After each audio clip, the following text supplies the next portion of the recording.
Perhaps we forget that we've only just begun. Doing what's never been done before is intellectually seductive, whether or not we deem it practical. What we're seeing is unfathomably new possibilities all of a sudden becoming available to us. The future doesn't belong to the faint-hearted. It belongs to the brave. You have to trust in something. Your gut, destiny, life, karma, whatever. We truly are living in an extraordinary time, and many people forget this. So now technically your device is on. Can you tell? Can you hear me? The yearning to do what we do in the service of something larger than ourselves. Where did we come from? Are we alone in the universe? What is the future of the human race? When you conduct those exercises, innovation follows just as day follows night. We can do this. I know we can because we've done it before. Stay hungry, stay foolish.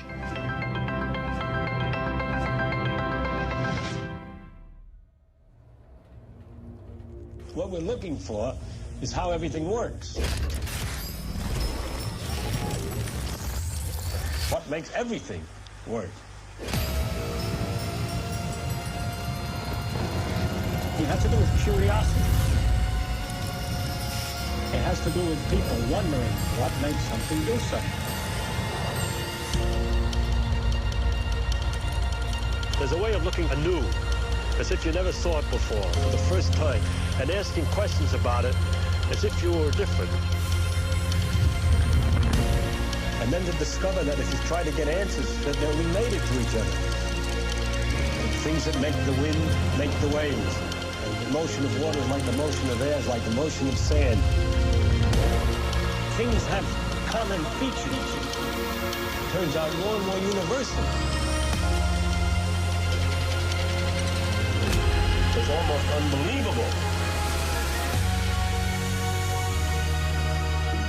The truth is so remarkable, so amazing. It's incredible. Take the world from another point of view. It's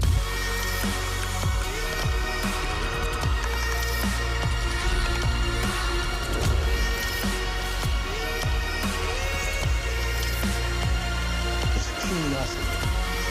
It's the what we are, what we are.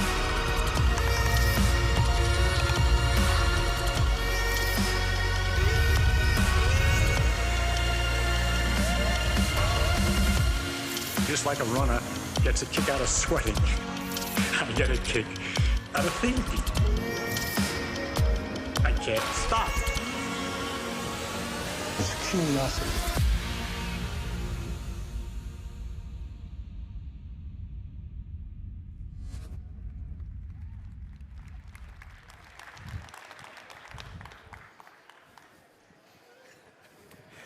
Welcome, everyone. Welcome to PL Summit.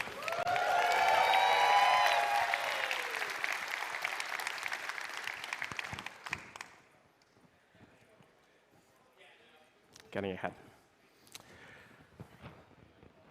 At Protocol Labs, we drive breakthroughs in computing to push humanity forward.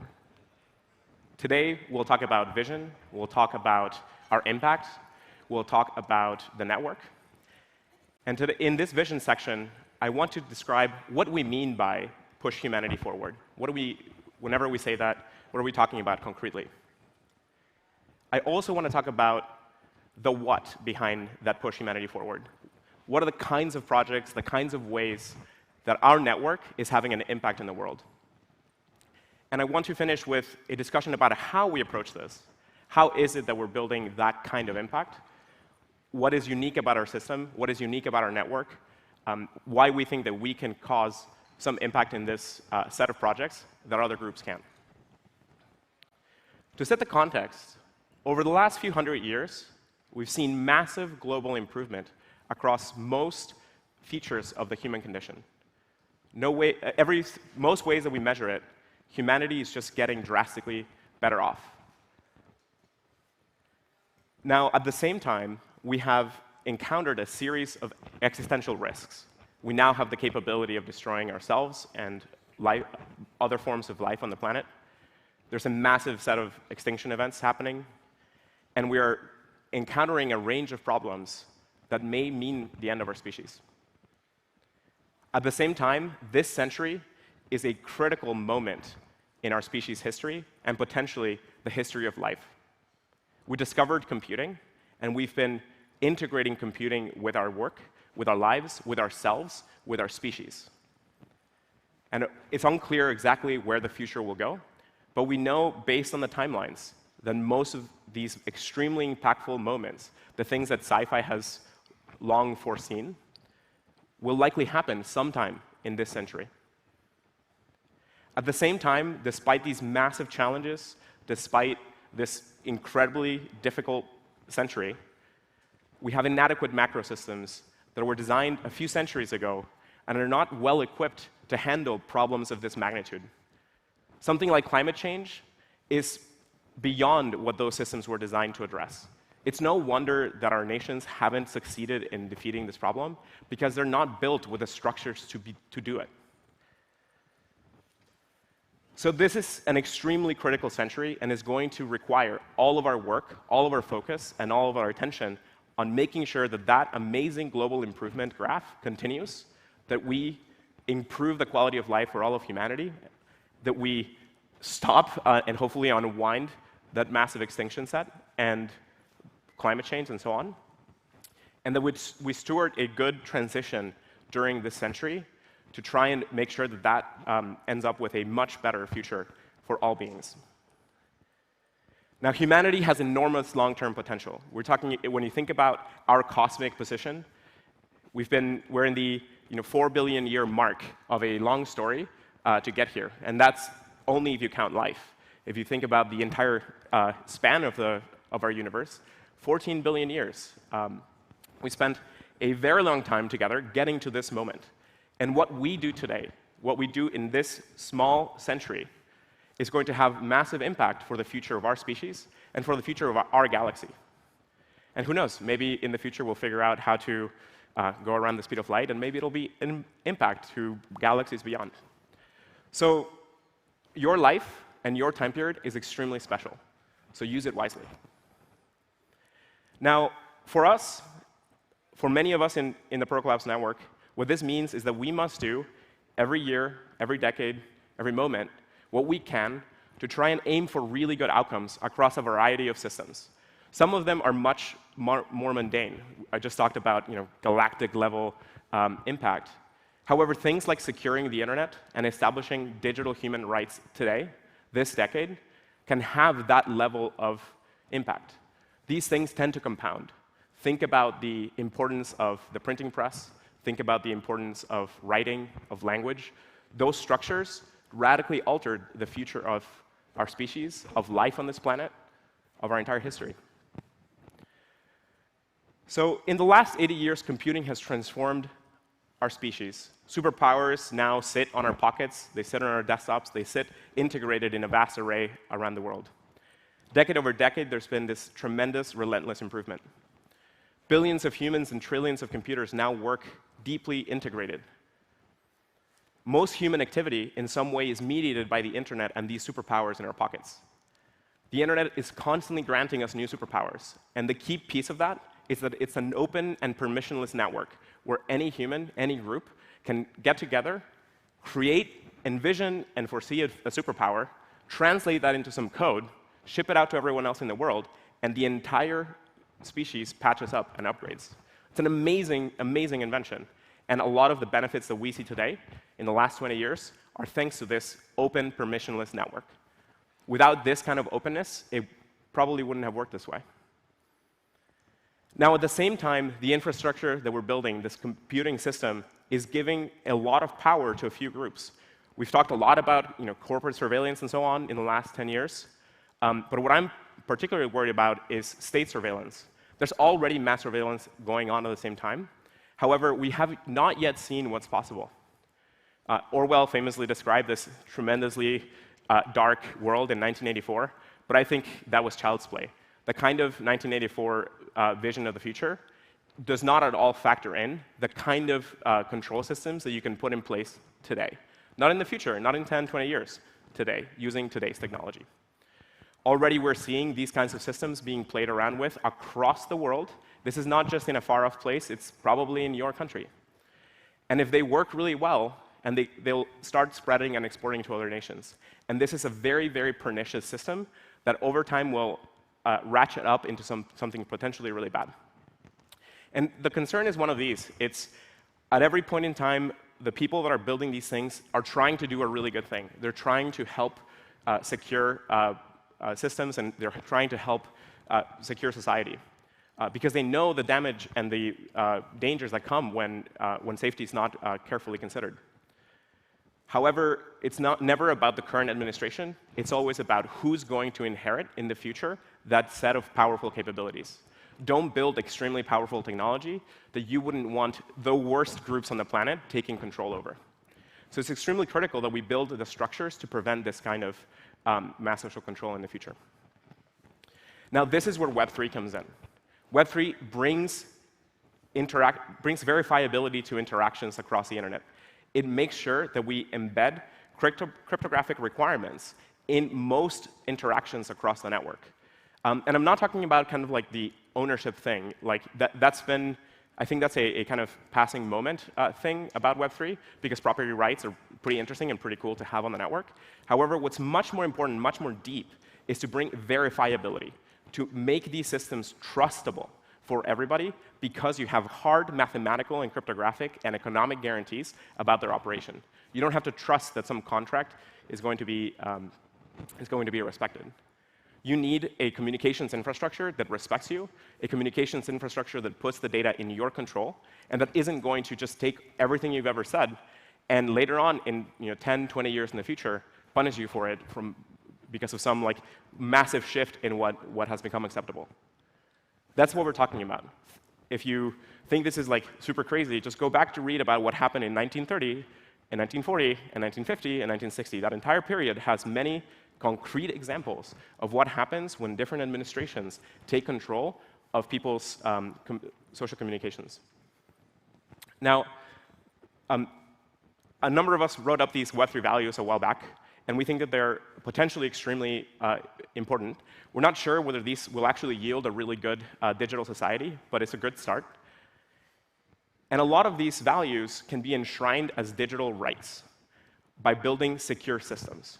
If we can create secure systems that enable these properties, and then later get large groups across the world to ratify these as actual rights, we can ratchet up the security of the network.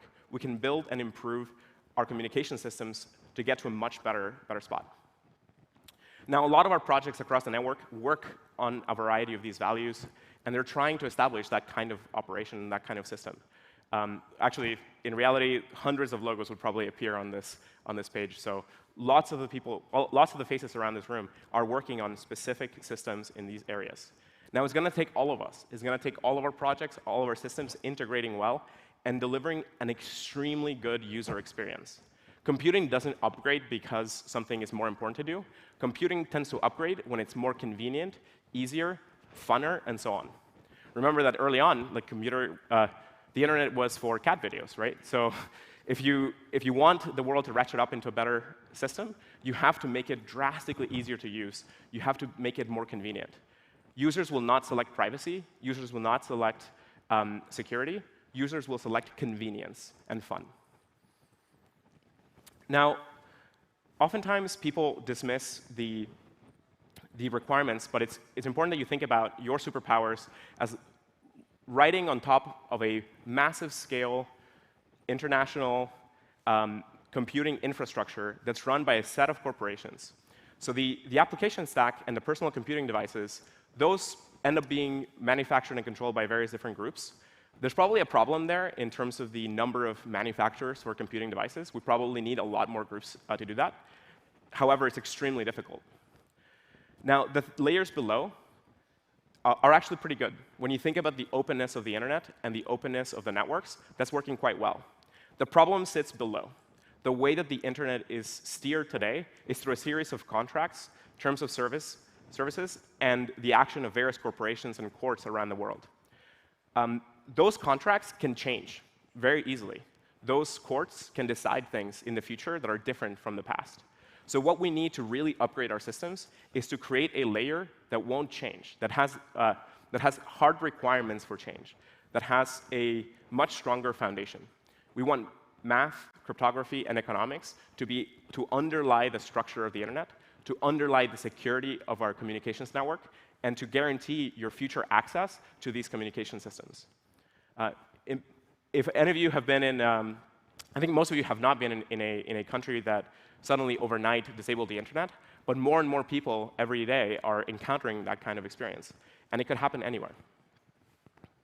So these kinds of infrastructure improvements can lead to public, international, digital utilities. Don't think of them as corporations.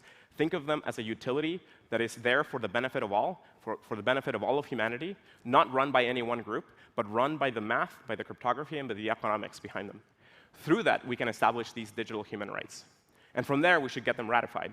But I think we're in a moment where we should build them first and ratify them second. So that's why a lot of us are working on Web3. Now, there's another very interesting path in Web3, which is around upgrading our economies and governance systems. I won't touch on this for very long, but I'll give you a glimpse. If you want to hear more about this, I recommend you come to Funding the Commons later in the week. So along those inadequate government systems, we also have inadequate macroeconomics. Our current systems and structures are prioritizing things that are very short-term oriented and not long-term oriented.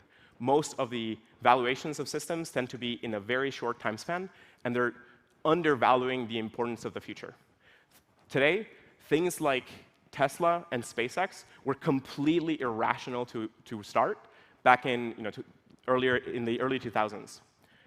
Those are now some of the most valuable companies on the planet, and they're creating an extreme transformation in humanity's future.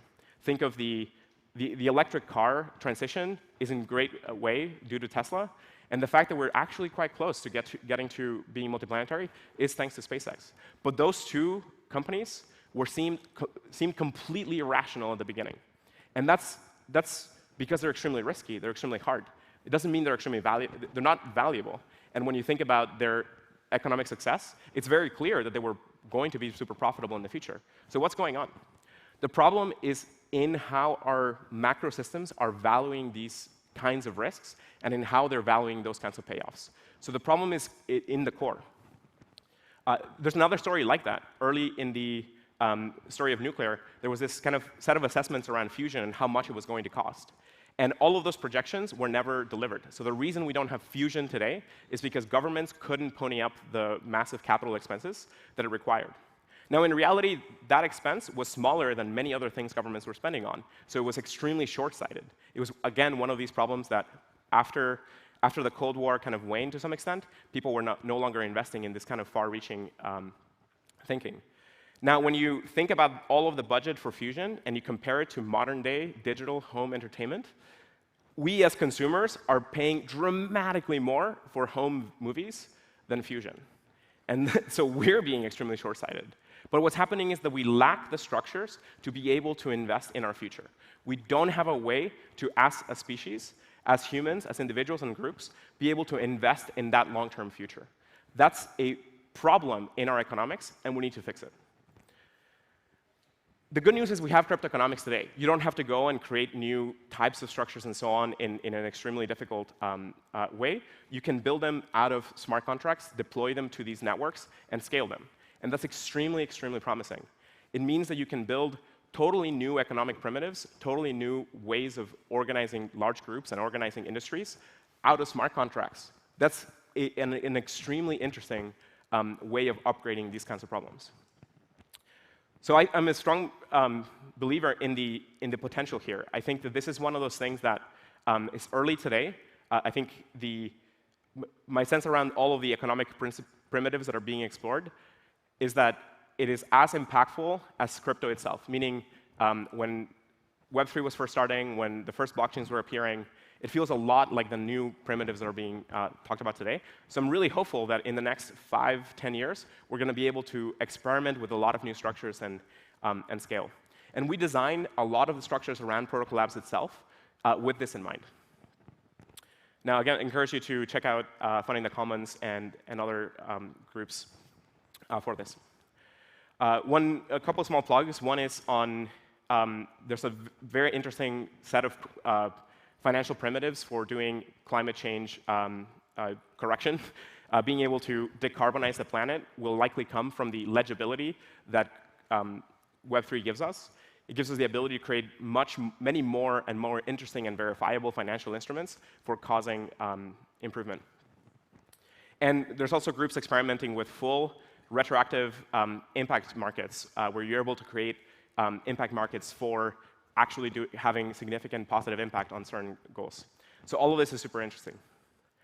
Now, I'll briefly mention something that is becoming more and more of a topic across our network, and that more and more is capturing a lot of the attention of many individuals in our community. We need to get to a spot where we can develop the new interfaces of computing much more safely. Things like augmented reality and virtual reality are going to come sometime soon, and billions of humans are going to be spending a huge fraction of their life in those worlds. So it's important that those are open and permissionless networks, that they're not locked down and siloed the way that the current social networks are. It's also important that we transition to things with like great computer interfaces with an eye towards like the best outcomes in the future. Robotics is around the corner as well. For many decades, the hardware was well ahead of the software, and nowadays the software is improving so fast that most of those problems will likely be solved in this decade or the one after. And so that means that we might start seeing larger and larger scale of robotics being deployed. This is one of those cases where people misunderestimated how difficult software was. People talked about robotics in the 50s and 60s. The hardware and software were both bad. People focused on improving the hardware. The software was way too hard, and it took us up until now to get those improvements. But we'll likely see more and more and more of this.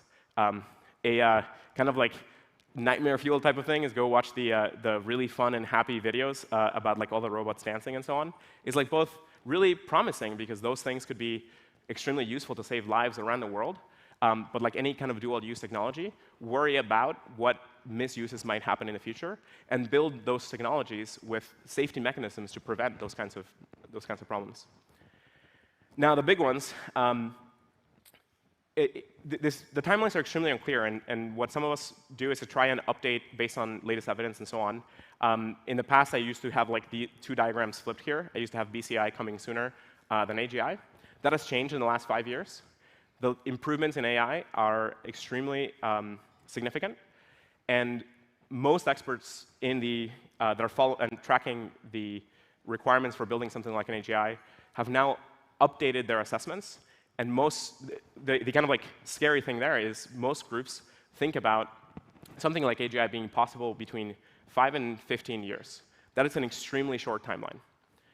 We haven't yet figured out AI alignment, so that's a problem for us to figure out. Now, these later things like the economic and governance systems and these other interfaces are a small fraction of what our community works in today, but that's growing and growing over time. I've seen many groups starting to shift their attention. But it's very important that we continue the mission on what I think is critical as soon as we can, which is to secure the internet and establish digital human rights. Locking that in place first is going to mean a tremendous set of improvements for the world. Now, that said, if you do pay attention to these other interfaces, getting a significant good result in the AI alignment problem might potentially be one of the most impactful things that you or anybody else in the world could do right now. So, definitely want to strongly encourage people to check that problem out specifically. The other interfaces will take longer, but I think definitely AI alignment is highly critical. Now, I want to talk about how we drive breakthroughs in computing in our network. At the end of the day, the way that innovation happens is by mixing science and technology. Science is the way that we expand what we know. Think of it as a process by which we as a species expand the knowledge that we have, and we increase what we know, individually and as a group. Now, the scientific method is often seen as like the hallmark of science, and that is, of course, like how an individual and a small group gets to discover a new scientific concept. But I think the larger scale impactful thing is the structure around the scientific method that enables that structure to scale to the entire species. Being able to have a process that integrates our thinking around the world and gets to drastically better improvements along the way is what has given us that 200 to 300 year improvement rate. Most of our success comes from important scientific discoveries that were then translated into technology. So the other side of the coin is capability expansion. Technology expands what we can do as individuals, as groups, as a species. And technology development is long and expensive, and it involves what is described as science to technology translation. But in reality, I think that these two are two sides of the same thing, and they should be thought of as an integrated system. In the last few years, I've been talking about this innovation chasm that sits between these, where you have two incentive fields, one from reputation in the academic world, and one from technology development through corporations and broader markets, and they don't quite intersect. Maybe when interest rates are low, they tend to touch, but certainly in many cases, in many fields, it is just not profitable to work on translating improvements. There's tons of important technologies or things that have been conceived that sit in scientific papers. We have an abundance of great results, but the bottleneck is in between science and technology building. That's the key part. And it's scaling that is going to let us cure more diseases faster, and so on. Now, Bell Labs is a huge inspiration to a lot of us in our network. It was an amazing hive of invention. It was responsible for so many of the technologies that we now take for granted, and they understood the translation process extremely well. The way they modeled it was as a full R&D pipeline, starting with research with small groups, but where the bulk of the work happened was afterwards, in what they called fundamental development, productionization, production, application development, and then later on, operating the business. Although most of the academic credit happened on the important discoveries like the laser and the transistor and the solar cells and so on, and usually most of the attention went to the few people that kind of had that conceptual breakthrough, the vast majority of Bell Labs' work sat downstream of that moment. They understood that innovation actually happened later. They described innovation as actually getting a conceptual result into being developed into proofs of concept, into devices, being put into a product that was delivered to the market. And they said that if you hadn't sold something at massive scale, you had not yet innovated. So I think it's really important that if you work on these far-reaching projects, these important scientific breakthroughs, these technological developments, you have in mind this whole pipeline. If you don't get it all the way out into the market, it doesn't matter. If you don't, or maybe it matters, but it doesn't matter as much. If you don't make sure that people can actually use and benefit from what you're building, it won't have the impact that you foresee. Most of the staff at Bell Labs focused on the broader downstream impact, and it was only a small fraction that worked on the early stuff. Now, at PL, we think about this as the broader R&D pipeline, and we think of these 5 stages: research, development, productionizing, production, and scaling. Research is where we think about new ideas, new targets, new possibilities. Development is where we refine those into particular projects. We test out many things. We build proofs of concept. Once those proofs of concept can be ready to be put into a system, we tend to productionize those. We tend to reduce the cost of operating them, the cost of building them, and we start fitting them to applications, fitting them to products.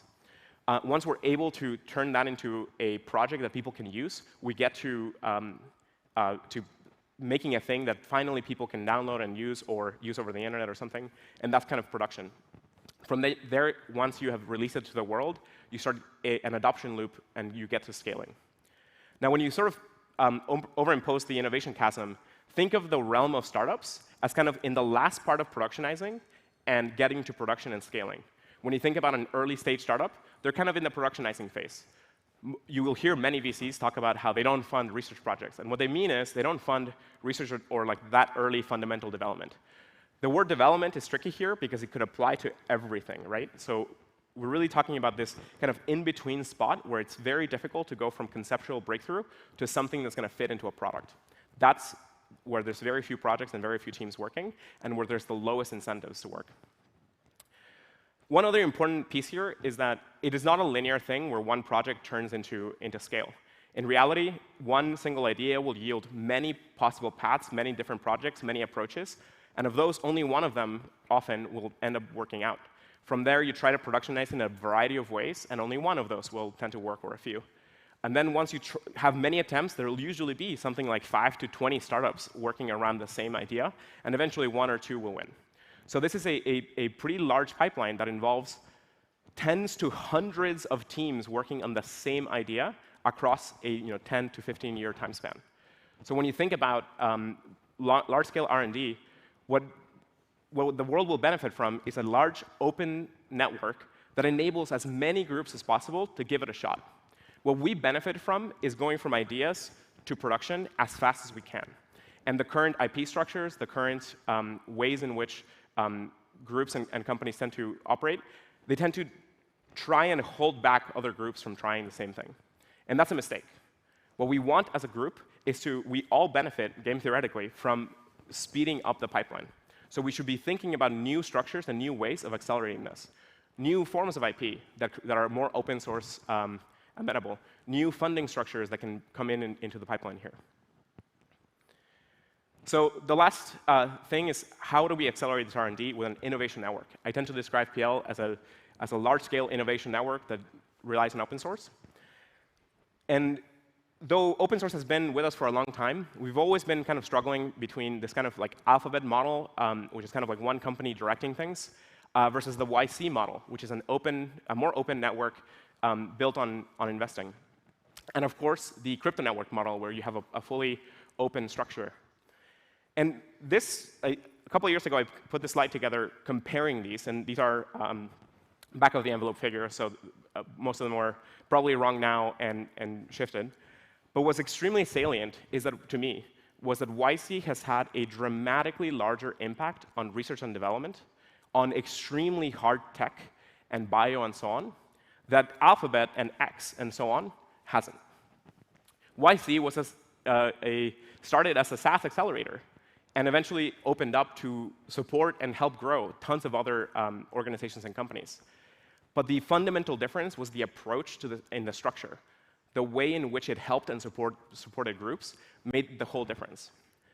Enabling many teams to take on their projects and being OK funding the same groups doing similar things over years, being OK supporting everyone equally, being able to be supportive of all groups, ended up with a dramatically higher impact over 10 years than Alphabet did.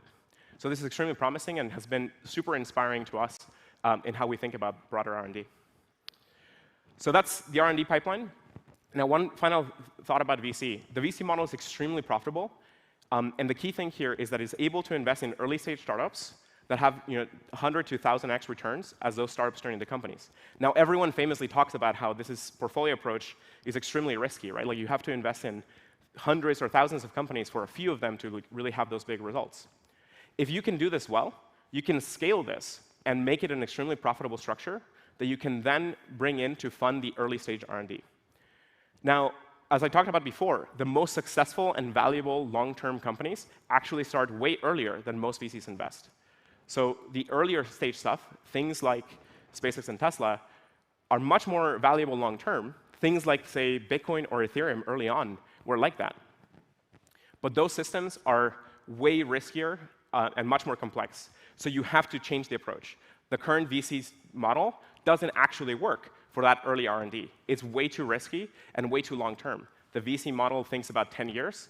This is really like a 20 to 30-year time horizon.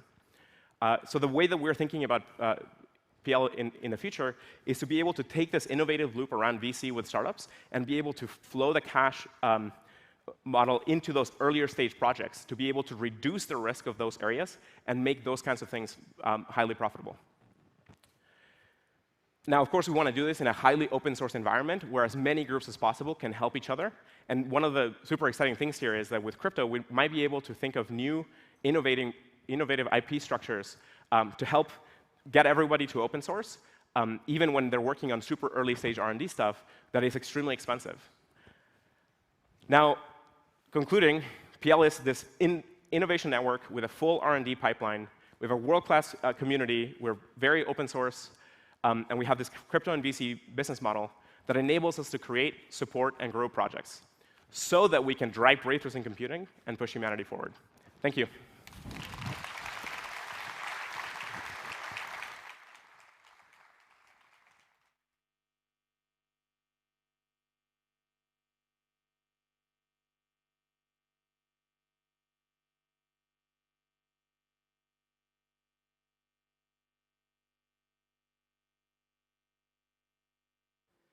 Hello, everybody. I hope you're having a fantastic lab week so far.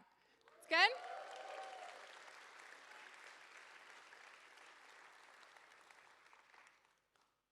Amazing. My name is Molly Mackinlay, and I'm excited to give you a quick overview of the projects in the PL network.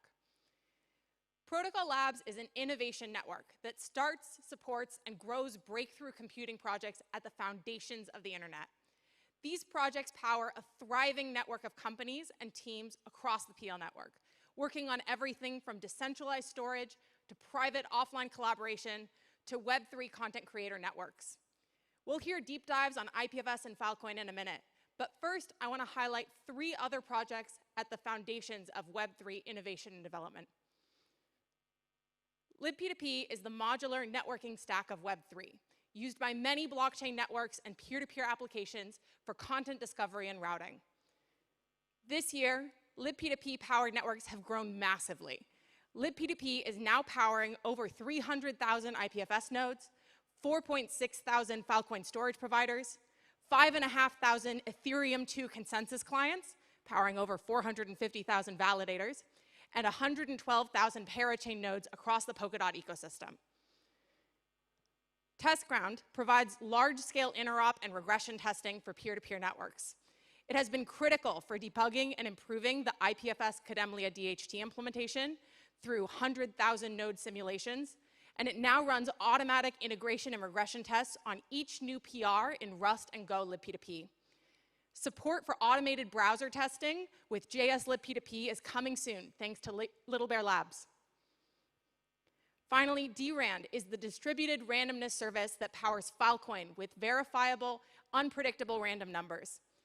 The DRAND network is run by the League of Entropy, a community of over 15 organizations that collectively provide an unbiasable source of public randomness with no single point of failure. This year has seen amazing new adoption and growth. CryptoSat is working to bring DRAND nodes to space, making this unbiasable randomness service truly out of this world. DRAND is also unlocking new capabilities like time lock encryption, which allows encrypting secret messages to be revealed at a specific future moment in time. You can also harness DRAND randomness on Polygon, Moonbeam, Arbitrum, Phantom, Solana, and many more, thanks to Dia and Noise. These are just a few of the many projects being built in the Protocol Labs network. Stay tuned for more updates throughout Lab Week on their awesome progress and adoption. Now, we'll hear more about IPFS and Filecoin.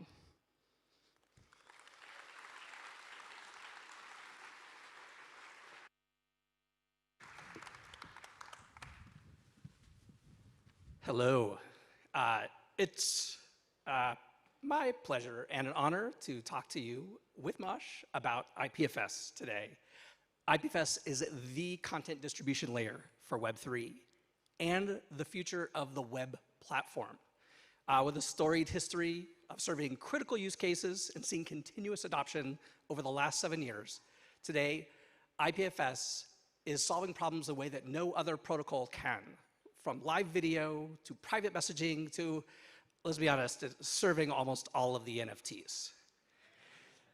The IPFS network has peaked at over 500,000 nodes, and the IPFS gateway is serving over 1 billion requests per week sometimes. 1 billion. Can I get a huge round of applause for the teams that made that happen? And while we've got a ways to go, this table is getting slowly more green over time. This is progress we couldn't have imagined 3 years ago at IPFS Camp, where a bunch of us got together, and it was a huge turning point for the project, where we met a bunch of new builders, learned about a bunch of new use cases, and made a bunch of new friends. Mosh. All right, so a funny word has started popping up in IPFS this year, Kubo. What is Kubo? Well, for a really long time, IPFS had a single reference implementation called Go IPFS. And it turns out when you use that naming format, you crowd out other possibilities. So we renamed it. First, we made a placeholder PR called Banana, renaming IPFS to Banana, just to identify all the places that that name would have to change. And then we landed on the name Kubo, which, it references cube. It's got a lot of interesting possibilities there, and really excited for Go IPFS to transition into Kubo because this is part of a bigger movement. So a year ago, IPFS had about 2 implementations, Go IPFS, JS IPFS. Today, I'd call it much closer to 8, just in a year. And these new implementations are being written by new teams outside of Protocol Labs for new environments like mobile, where you want to conserve battery power more than you want to rebroadcast the DHT all the time, maybe, or highly scalable cloud environments. And so this is a real Cambrian explosion in what it means to be an IPFS implementation. And it's going to give users and builders a lot more options in languages, runtimes, different software architectures, and lots more. So we have a big announcement on this topic coming Friday at IPFS Camp. If you want to learn more, be there. And this all culminated in an implementer summit in July called IPFS Thing. It was a real turning point for this phase transition of the IPFS project to many implementations. The videos are fantastic. You can catch them on YouTube. And I think the best thing was reminding us how powerful it is and how magical to gather a community of builders who are solving the same problems together, exploring new possibilities. And so we're going to do it again at the end of this week, bigger and better. This Friday through Sunday, we'll be back right here at this incredible venue for the second ever IPFS Camp. It's a gathering for the whole IPFS community, devs, operators, implementers, researchers, users, curious people, and you. So we need to take that GIF again, but with way more people. So grab a ticket and see you there. Thank you.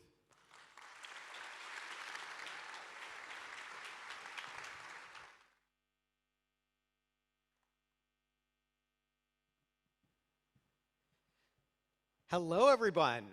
I am absolutely delighted to stand in front of you today and present just a few of the impacts of the Filecoin project, specifically how the community is helping Web3 cross the chasm into mass adoption. So as many of you in the room know, Filecoin is a crypto-powered storage network whose mission is to create a decentralized, efficient, and robust foundation for humanity's information. Simply put, today, Filecoin is the scalable data storage layer of Web3. If you aggregate all the Web3 storage protocols that are out there, Filecoin is 99% of the storage capacity, 95% of the storage utilization, and the platform of choice for developers all across Web3. But that falls well short of the ambitions of the Filecoin community for the project. We're all here to accelerate the transition from Web 2 to Web 3 and onboard billions of people onto Web 3 infrastructure, really instilling trust in internet interactions. And the only way to do that is to have Web 3 storage and compute meet the scale requirements for Web 3 and be able to onboard and handle web scale type applications. Think like YouTube, Twitter, Twitch, etc. And so while today Filecoin is the data storage layer of Web3, we have a master plan to make it the data storage layer of the entire web at large. And that master plan falls in 3 steps. Step 1, build the world's largest decentralized storage network by deploying hardware all over the world. Step 2, onboard and safeguard humanity's data, as much useful data as possible. And step 3, bring compute to the data to enable web scale type applications that can accelerate the transition from Web 2 to Web 3. So I'll step through just a few of these today. In step 1, we have largely achieved this. Throughout the Filecoin network, there are 4,000 storage providers in 44 countries providing 17 exabytes of storage capacity. I mean, give yourselves a round of applause. This is an unbelievable achievement. It took AWS, Google Cloud, and Microsoft Azure 6 years in the early days of the cloud to achieve what Filecoin has achieved in its first year alone. And this is now bigger than many centralized storage companies that are public on the markets today. While we've been in a bear market in 2002, network power continues to grow. It's grown 37% in 2002, with North America exhibiting the fastest growth at 89% this year, with other countries like Korea and Singapore and Hong Kong that are following short after. And we now have top-tier hardware vendors like Seagate, AMD, and Supermicro leading in with reference architectures and leasing programs. And we're starting to stand up accelerator programs all over the world to really teach the next realm of Filecoin storage operators to join the network. So that's step one, build the largest decentralized storage network. Step two is to onboard and safeguard humanity's data. And we've made a tremendous amount of progress this year. This year, there's almost 260 petabytes of live data across 10 million active deals on the Filecoin network. That means we're onboarding storage at 2 to 3 petabytes per day, which really makes this the largest decentralized storage network by far, and again, larger than some of the centralized providers that exist today. The amount of data onboarded in 2002 so far this year has 8.5x'd. That is a tremendous amount of growth. We're still seeing 25% growth every month on data, and that's coming from 1,000 unique clients that have uploaded data to the platform. These are aggregators or kind of major data sets and major clients. Now, we're doing this with two major incentive systems. One is Filecoin Plus, which is an underlying economic structure that makes it incredibly cheap to store data on the Filecoin network. And two is large-scale data onboarding platforms that really target specific user segments. One example, as an example of that, is the Web3.storage and NFT.storage platforms, which together aggregate 80,000 users storing 140 million uploads since April of 2001, growing at 30% month over month. So this is just one client of the Filecoin network, but it aggregates a whole bunch of users beneath the surface. There are hundreds of large data sets stored on Filecoin, and this includes massive scale data science and public government data sets. Examples include the neutrino data sets from UC Berkeley and the New York City public open government data that's being stored on Filecoin today. And of course, there are over 500 startups that are building on the IPFS, Filecoin, and PLN ecosystems, and it's becoming the default developer choice for developer tooling and storage on the decentralized web. Finally, step three, bring compute to the data to enable web scale type applications. And this falls in three major initiatives that we're focused on in 2003. First is the launch of FVM, user smart contracts and programmability on Filecoin, which is a huge deal. FVM is compatible with the Ethereum virtual machine and will basically help a whole bunch of new use cases come to Filecoin today, including things like perpetual storage, auto-renewing deals, a multi-billion-dollar DeFi economy, and much, much more. Testnet is actually live today, and this goes live on mainnet in Q1, so we're super excited about FVM. Two is large-scale computation over Filecoin data. This, you can almost think of this, having many L2 type compute networks that join the Filecoin layer 1. And what this really enables us to do is enable massive Web 2 style applications to finally make the transition of Web 3, especially ones that require like a tremendous amount of processing of data under the hood. Think like Twitter or Twitch or YouTube. And finally, we need to scale the blockchain in general.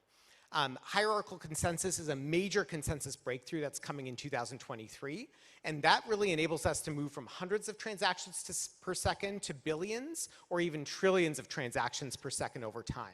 So this will enable a huge level up in the scaling of the blockchain itself, enable massive scale data science and web scale web applications on the Filecoin network.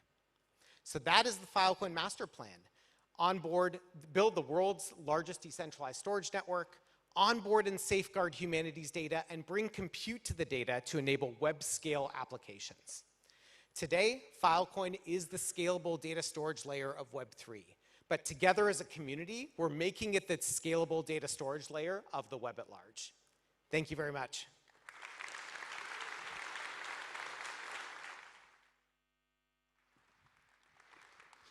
Hello, everyone.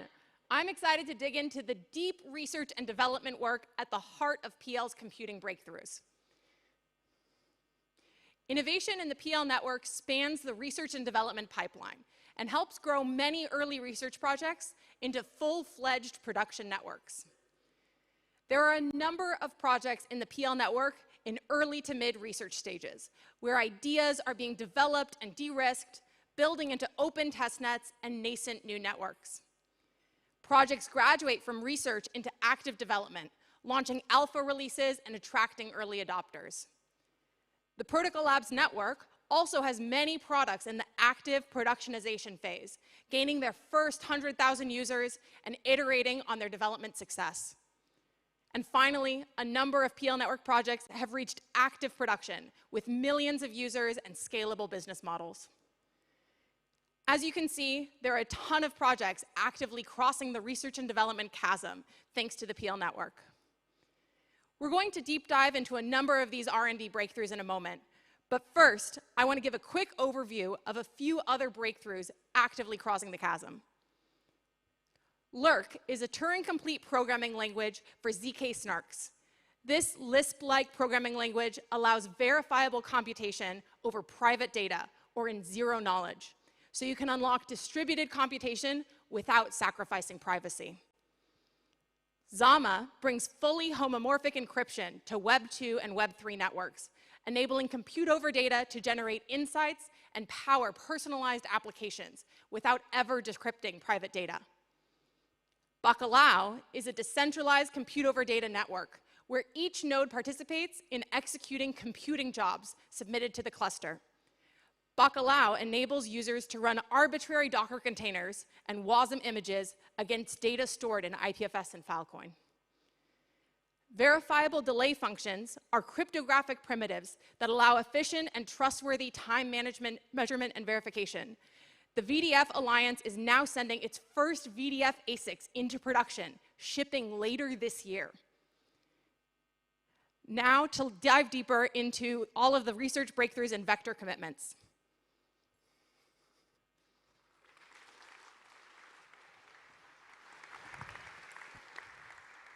Hello everyone, it's Nicola, and I'm the lab lead for Cryptonet. Cryptonet is an open distributed research lab that is working on applied cryptography, protocol design to improve all the crypto networks that we've seen before. We go end-to-end in the research pipeline. We start from fundamental research, deploy protocol improvements, and launch products. We have over 60 collaborations, 15 research grants. Most of our projects land into Filecoin improvement proposals or research papers. Today, I want to talk about a problem that is very early in the research pipeline. It is vector commitment. A problem like this one requires a large amount of external collaboration and several years to solve. Vector commitments are like a better form of Merkle trees. They could get us better proving time, better proof size, aggregatable proof, and more importantly, GPU cost reduction. And our main goal was to massively reduce the hardware cost for Filecoin proofs. But a problem like this has massive ramifications. It could get us better verifiable computation over large data sets that could improve projects like compute over data, Lurk, and even new possibilities like verifiable databases. And most importantly, we can use it to export the Filecoin chain into other chains. This could allow us to export storage across Web3. A problem like this one starts with writing down a list of open problems and distributing this as much as possible. Then we selected over 20 people to participate in our reading club, and we ran several events with over 120 participants. One in particular was the Vector Commitment Day, first of its kind in the industry.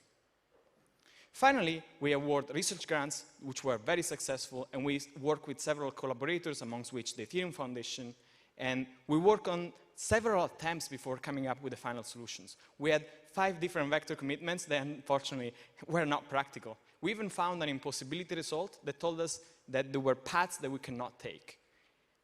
Finally, we worked on Colk and Muppets, which right now are just paper names, but the future is bright. It's the first time that we feel comfortable with the vector commitments that could be deployed to replace Merkle 3, and there is a full plan next year, eventually, by the end of next year, to get it integrated into Filecoin. That's it. Thanks a lot.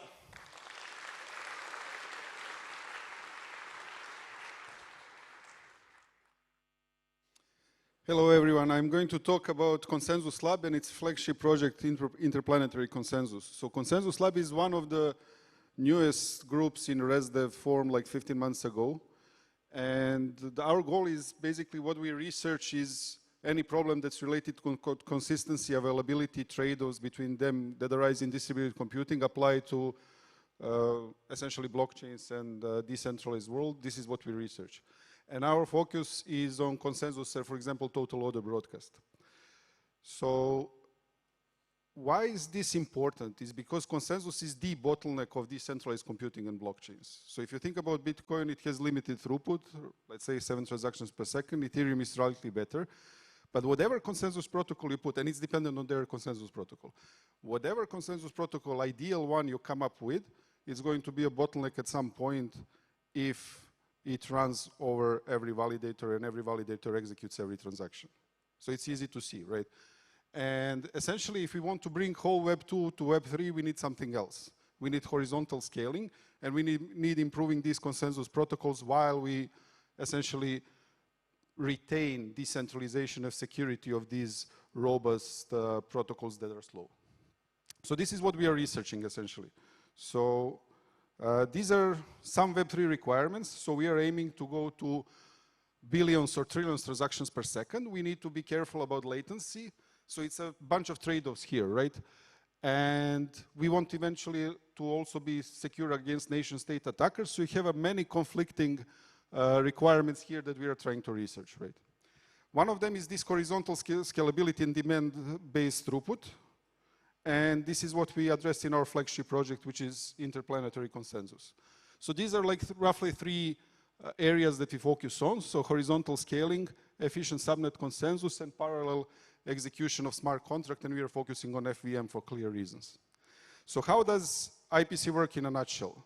So you will have ability next year to go from the Filecoin mainnet, basically to do some smart contract invocation and to launch a separate blockchain on which you will be able to cater better for your use case. For example, I have Saturn depicted here for retrieval markets, but it can be anything else. And if you want even like faster performance on a data center scale, you can spawn a subnet of a subnet, and each of these subnets checkpoints and uses the security of higher level blockchain for its critical data, be it the state outputs or inputs. We are currently working on state outputs. And you can basically do this in parallel. So I'm here having a metaverse gaming example, and you would be able to tune the consensus protocols to suit, for example, the latency, different latency requirements of these different networks. So to power this, we have the Mir BFT consensus framework, which implements consensus protocols on these subnets. And essentially, we are going to implement IPC very leanly with 2 FVM built-in actors. So this is like roughly in one slide, basically how IPC works. This is our roadmap. We have a SpaceNet, our main testnet, launching end of this year. And the next year is reserved for interplanetary consensus on the SpaceNet with a goal to go to Filecoin mainnet in Q3. If you want to learn more about all of this, come to on Wednesday ConsensusLab Summit. This is Timeout Market, and we'll go in details into all these things. Thank you very much.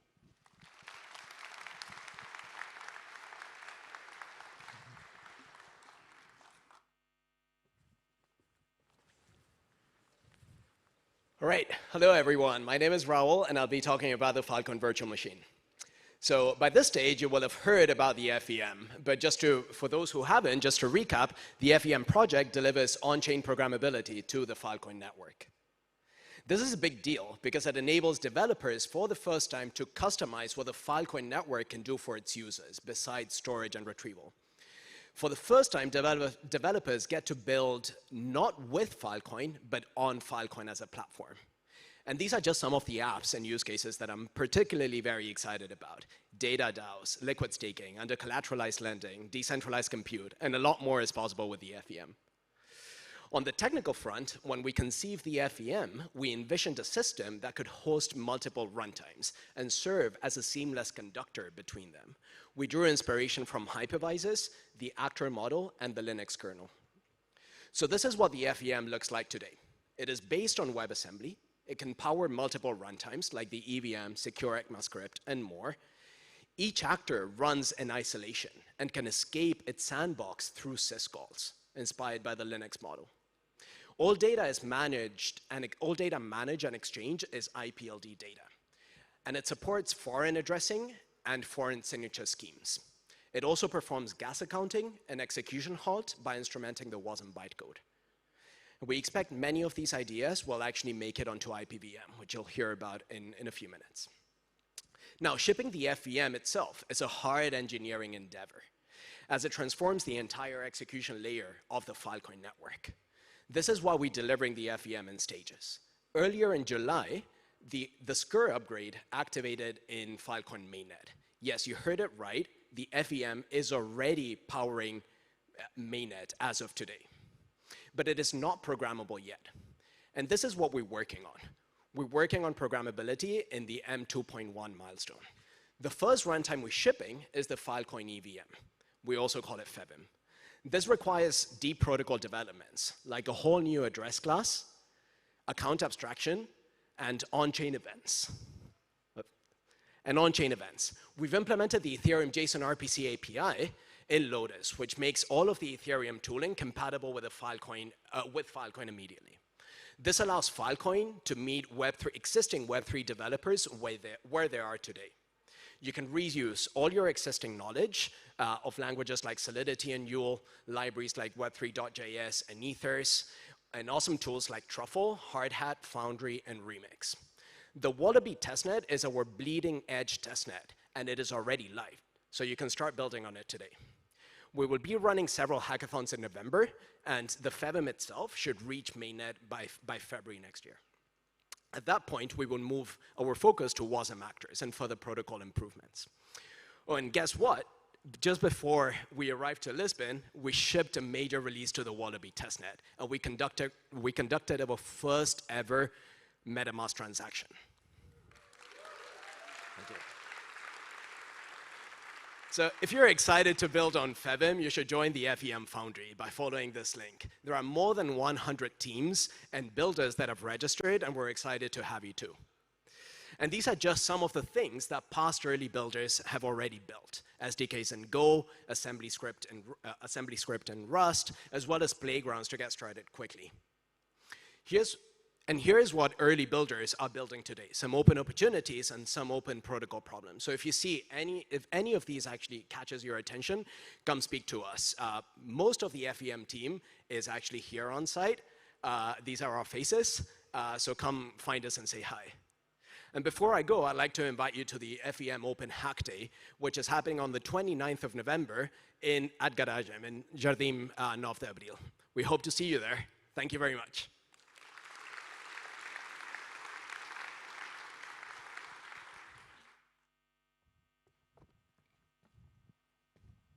Hi, my name is Boris Mann. I'm the founder of FISSION. I'm here to tell you about IPVM, the Interplanetary Virtual Machine. So what do we even mean by IPVM? We have a lot of IP acronyms these days, and we have no sign of slowing down. So for starters, this means adding a blessed virtual machine, WebAssembly, into every IPFS node. Like data, compute should be ubiquitous. Building on this foundation actually enables a number of things across the IPFS network, but for today, we'll focus on IPVM, replacing serverless platforms like AWS's Lambda with open protocols to power the future of computing for humanity. So what does it mean to build the HTTP of compute, to make compute as ubiquitous as what we think of as the web today? We're not talking about static web pages anymore. We're talking about combining and recombining data with compute for the many things that Juan has talked to us today. It means we can do things like take data, compute over it, and then cache it across the entire network, which in turn other people can compute on top of. It means being able to compute locally as well as remotely, instead of having to have pre-negotiated arrangements with the large commercial US-only hyperclouds that will control our future unless we build this together. There's many other projects that this connects in. This is not just us, it's all of us. The Filecoin virtual machine, Fluence's Aquamarine, Cloudflare workers, Bacalhau, Web3 storage, and things like the IPFS function network. So we'd like you to join the IPFN working group. My co-founder and CTO of Fission, Brooklyn, leads that process. We already have GitHub discussions live and regular community calls. And we're coordinating with the Compute Over Data working group. We're growing our team with some great new members who are going to help build this for all of us. But what even is Fission? We're a blue-green team that builds protocols so that other people can build great platforms and products on top of it. It's not just us. It's been amazing the past year to be invited to be part of the protocol network and understand what it means to build together. At Fission, we're still trying to get better at this, but we think this is a phrase that everyone should start adopting. Let's become ecosystem obsessed. We build a number of protocols and we move things from research and graduating it to ecosystem projects that many people can build on top of. These are some of the ones that we have in the pipeline. We also have a side gig of creating cute stickers and mascots.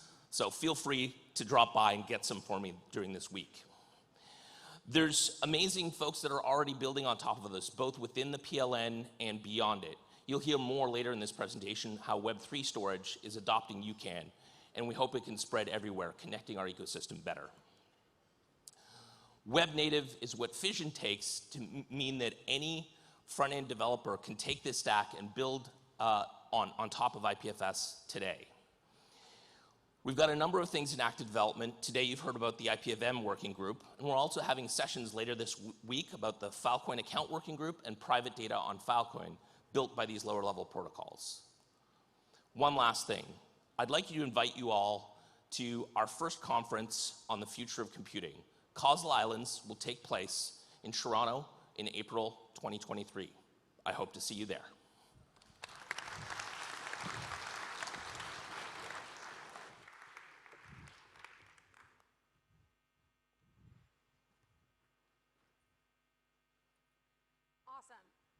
Filecoin storage and retrieval is actively crossing the chasm from development to productionizing.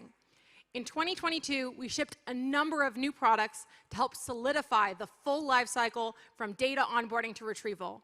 This is at the core of what we work on here in IPFS and Filecoin, and is super important to actually storing and being a great network for preserving humanity's most important information. In this Filecoin system map, storage requests flow from storage clients to domain-specific on-ramps to storage providers who verifiably maintain storage over time. Retrieval requests flow from retrieval clients to retrieval providers to storage providers and then back, using a network of indexing services to identify where desired data is stored. Retrieval providers offer an additional layer of caching along with improved performance and accessibility.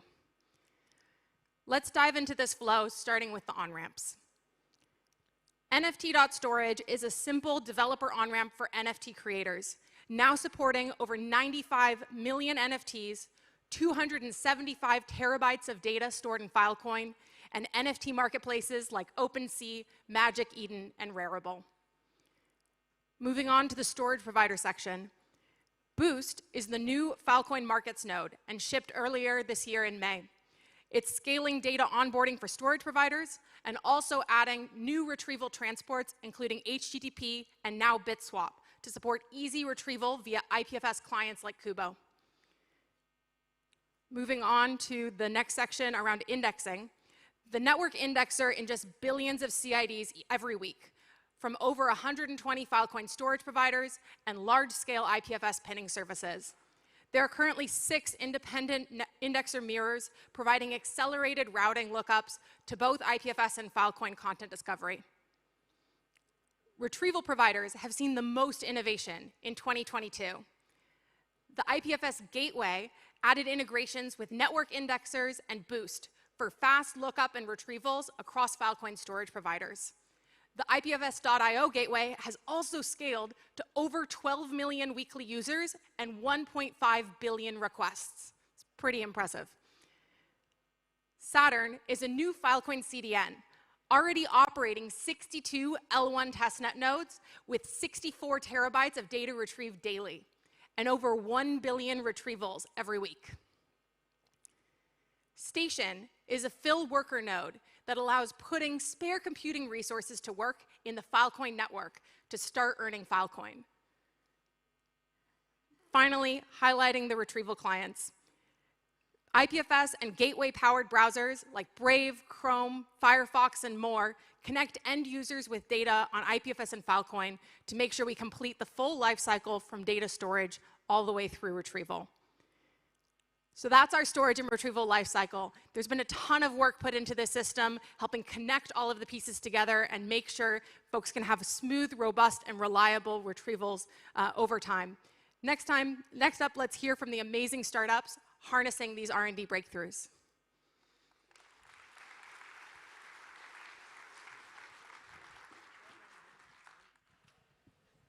Hi, everyone, again. Good to see you. I'm here to talk about some of the startups that are building on within the PL network.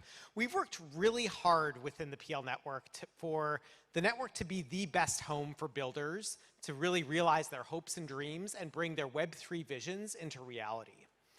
And so we strive to be the absolute best partner to founders and teams. In the last few years, hundreds of startups have taken investment and joined the PL network to turbocharge their Web3 projects. And this really spans the gamut of investing and incubating a small team or an MVP through an accelerator or a dev grant to supporting startups that have already achieved product market fit and are in the scaling and growth stages of their life cycle. There are now over 500 total startups in the Protocol Labs network at various stages of funding. Now, it's really hard for me to showcase all of these startups in really one presentation, but I'm going to try and touch on a few example categories to give you a sense of the breadth of startups that are within the network today. So first, there's a whole class of personal storage applications. Think like privacy-preserving, fully encrypted Dropbox where users actually own their own data. And this is all built on IPFS and Filecoin. These are apps our mom can use to take advantage of the properties of Web3. Skiff, ChainSafe, Fleek are just 3 examples, and they've all raised their Series A recently and starting to accelerate their growth into Web2-style users. Matrix is also a personal messaging and enterprise collaboration platform that continues to gain steam. Second, 2022 really paved the way for new ground for Web3 metaverse and gaming companies. I'm super proud of teams like Mona and Zone for building extremely high-quality metaverse experiences on Web3 tech, and startups like OP Games and Double Jump for helping gaming cross the chasm into Web3. Video and audio use cases are also becoming dramatically easier with startups focused on those problems specifically. For example, Audius is a Web3 native streaming and music discovery platform, and Huddle is a video conferencing software. Think like Zoom, but built on IPFS and Filecoin. In fact, a few weeks ago, Misari switched entirely from Zoom to using Huddle 01 for all of their internal and external meetings. Decentralized identity and credentialing is also a super important Web3 primitive, and several teams have been trying a whole bunch of different and complementary approaches, including Ceramic, Lit Protocol, Spruce, Unstoppable Domains. These are super well-capitalized efforts that have raised between 13 and 65 million in the last year, and so we're super excited for them to bring decentralized identity into reality. There's a long list of developer tools and crypto networks that are also building in the PL network. I'll highlight just a few, including Privy, which provides APIs to manage user data off-chain. They raised 8 million just recently from Sequoia. And Celestia, a modular consensus and data network that recently secured 55 million from Bain Capital and Polychain Ventures. And there's a category of startups in the PLN that provide tools to help onboard businesses to Web3, including CoinShift that provides treasury management solutions that actually came through one of our accelerator programs about 1.5 years ago, and Magna that helps alleviate the burden of token management. Finally, we have startups actually launching crypto-focused hardware into space. Think WeatherXM, CryptoSat, Spexy, and many others. And a whole category of decentralized science startups, including DeSciLabs and Radix, which is an operating system for your lab. So without further ado, I'm going to call on 5 of those teams to go into a little bit more depth and present their visions on how to make their projects a reality. Thank you very much.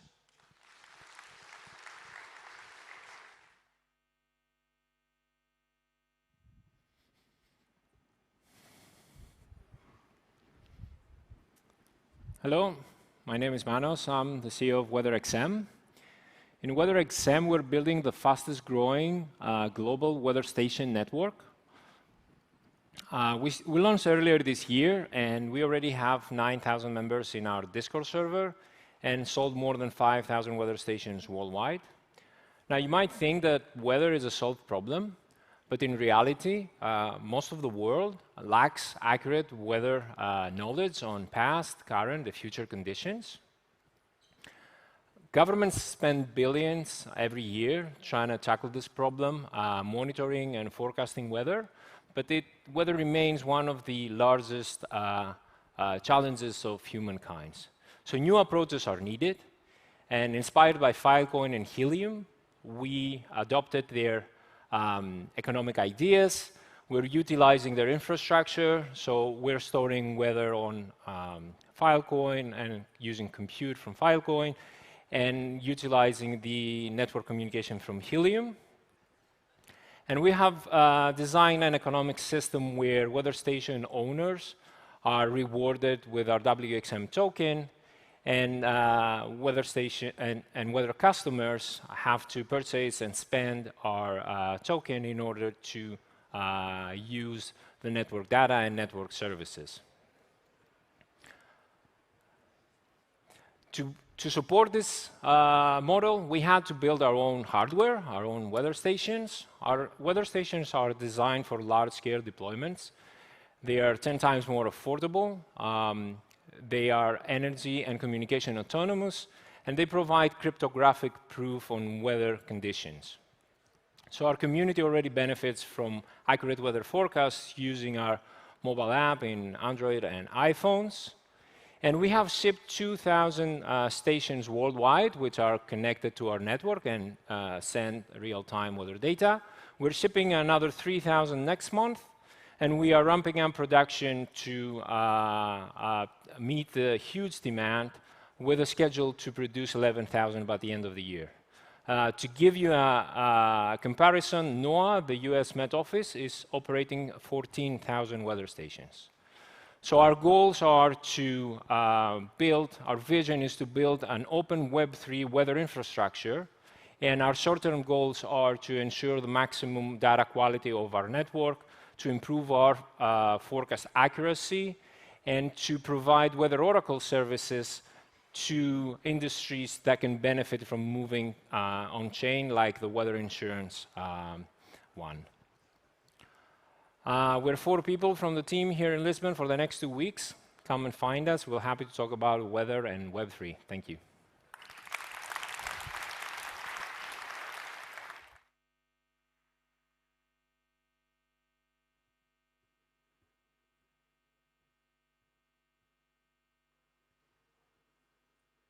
Hey everyone, it's awesome to be here with all of you today and to officially introduce Tephra Labs to the PL network. Tephra Labs was started because we believe that the world needs better coordination structures that do a much better job aligning incentives to important problems that need to be addressed. There are already countless individuals and organizations working tirelessly towards solving important challenges and addressing important opportunities for humanity, such as ethical AI, education, poverty, and many more, some of which Juan mentioned earlier today as well. But we believe that these are the sorts of challenges and opportunities that are going to need more complex coordination of many more people than ever before.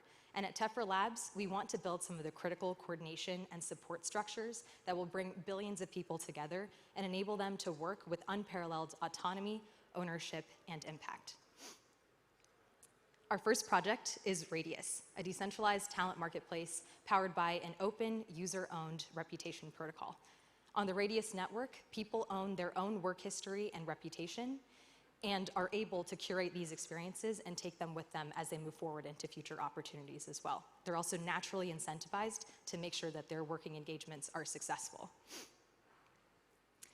We launched an early version, an early MVP of the Radius front end earlier this year, and we're proud to share that to date, we've been able to support more than 50 contributor teams contributing to dozens of grant-funded opportunities throughout the IPFS and Filecoin ecosystem.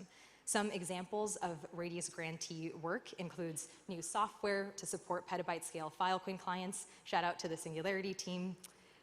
Also implementing various IPFS requests for measurement to support the Probe Lab team as we try to bring more observability to the IPFS network, and also engineering roadmaps and specs to be able to sync and store blockchain state and transaction history across many different L1 and L2 chains to and from IPFS and Filecoin, and many more projects as well.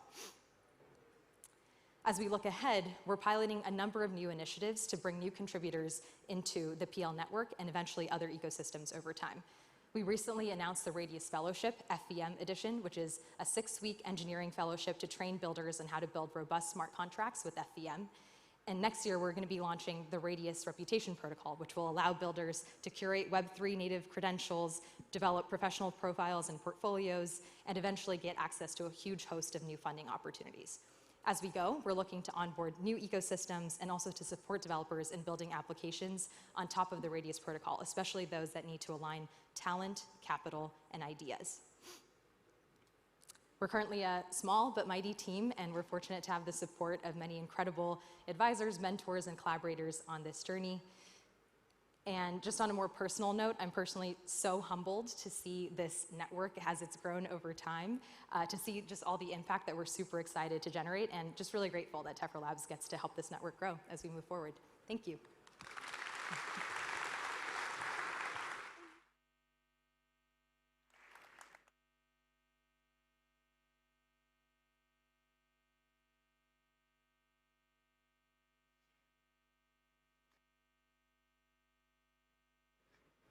I always like to build anticipation on the entrance.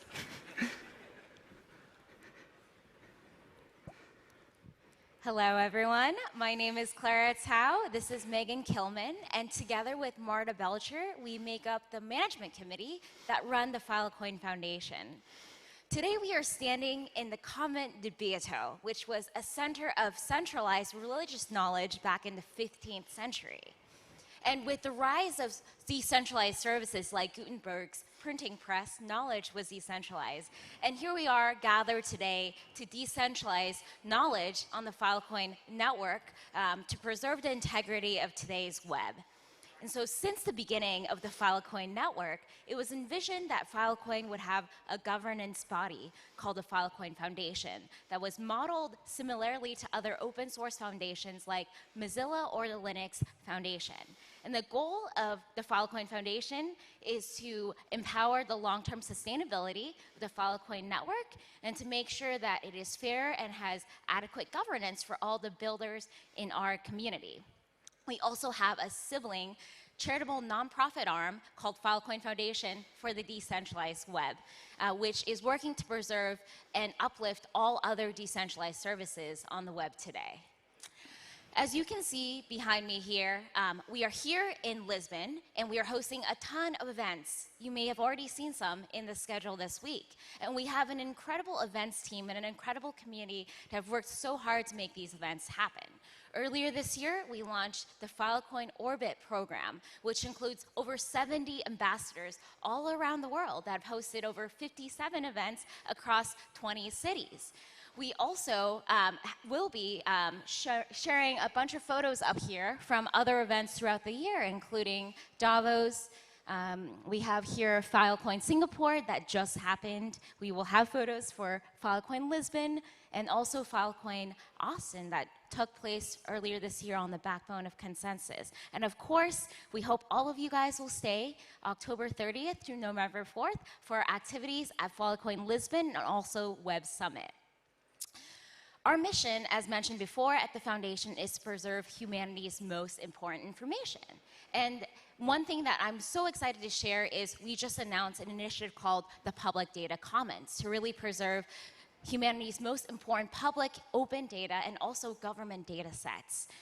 Earlier this year, we worked with the City of New York and their former CTO to upload a number of open data sets onto the Filecoin network. And just last week, we announced a partnership with Internet Archive on their Democracy's Library initiative, which we'll hear about more later this week, which is to upload even more open data sets on Filecoin. We are so excited to do this and much more. Oh, one click too far. There we go. There we go. Great. One of our most exciting projects, one of the projects I am personally most excited about, is a partnership between the Filecoin Foundation and Lockheed Martin to put IPFS into space. IPFS, of course, stands for the Interplanetary File System. And has always been part of the vision for this technology that it could operate in areas with low connectivity over long distances. Today's centralized internet wouldn't work in space because you have to draw data from a location-based area on Earth. In fact, if you were on the moon, just imagine it, every time you click, data would have to be retrieved from a centralized server on Earth with a multi-second delay. As someone who nearly caused an international incident with slow data speeds on my flight yesterday, I can tell you how much this would not work. With the IPFS, the data doesn't have to go back to Earth. It would draw from the source that is closest to it because it is drawing from the content, not the location. It would eliminate the delay, and we're super thrilled that the Filecoin Foundation is partnering with Lockheed Martin to make IPFS part of the infrastructure for the future of the space economy. Two other programs that I'm very excited about is the Filecoin Foundation as the long-term stewards of the Filecoin network. Have two programs that are really vital to the long-term health and growth of the network. Filecoin Plus is a program organized by the Filecoin Foundation that helps incentivize the storage of real useful data sets on the network. And today, the Filecoin Foundation is responsible for bringing on more than 150 petabytes of data onto the network. The Filecoin Foundation is also responsible for facilitating the governance structure of the Filecoin network. So we do this through the Filecoin Improvement Proposal System, FIPS, and also the FRCs, the Filecoin Request for Comments. And this system allows anybody in the network, anybody in the Filecoin community to participate in changes to the core protocol. The Filecoin Foundation has also been growing. We've grown exponentially over the last 2 years. We now have more than 50 full-time staff. And in addition to our staff, we have a completely amazing board of advisors and directors. Just a few of the people involved, Brian Behlendorf, who wrote Apache, Kristen Smith, who's the executive director of the Blockchain Association, Joe Lubin, one of the co-founders of Ethereum, Brewster Kahle, founder of the Internet Archive, Nicole Wong, former CTO of the United States under the Obama administration. We've been incredibly thrilled to bring in such a fantastic group of people to the Filecoin network to work with the Filecoin Foundation. Of course, this is just the tip of the iceberg of our work, and we're really excited to share more about what we've been up to. And so come to Phil Lisbon next week. You're all already here. Come get your sought-after corgi before they run out. We're really looking forward to telling you guys everything that we've been up to. And so, on behalf of myself, Clara, Marta, and the whole Filecoin Foundation team, we're super thrilled to be here, and we can't wait to see you at Phil Lisbon.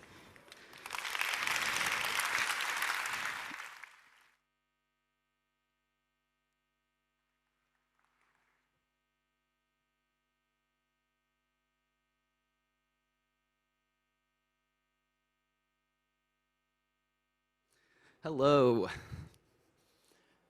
My name is David, and I'm the CEO of DAGhouse, a startup incubated in Protocol Labs and soon spinning out into its own independent entity. DAGhouse builds the Web3 storage platform, NFT storage on top of it, and Elastic IPFS, a cloud-native IPFS implementation.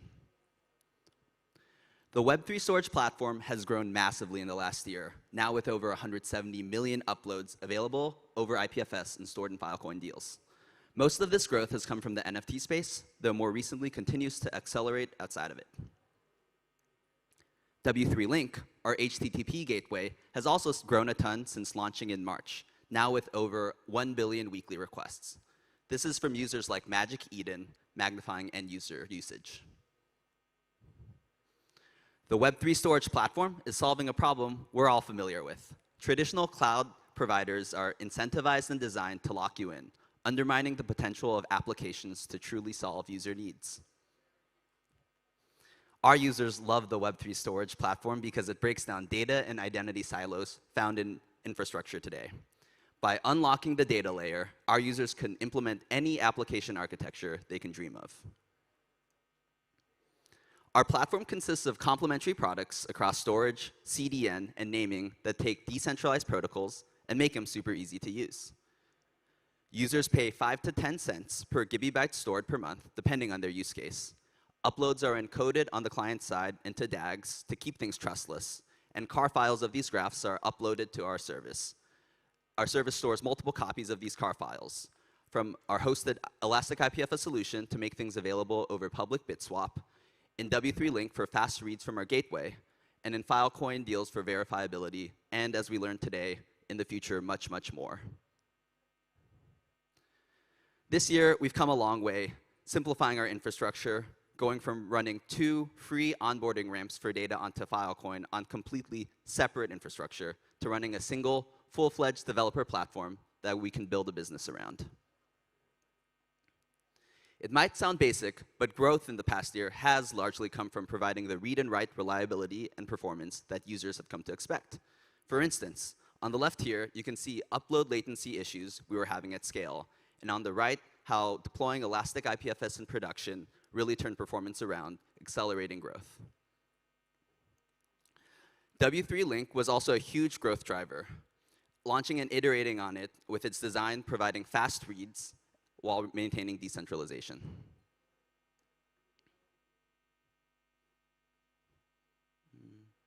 Sorry. Okay, sorry. And then what are we up to lately? Well, this week we're super excited to share with everyone the beta of our new upload API that's UCAN-based. You heard about UCAN from Fission earlier. This API, W3Up, will easily let developers build serverless and/or user-centric applications and plug in copy and paste front-end modules for immediate integration with Web3 storage. We also are busy at work optimizing our cost base and passing on cost savings to users.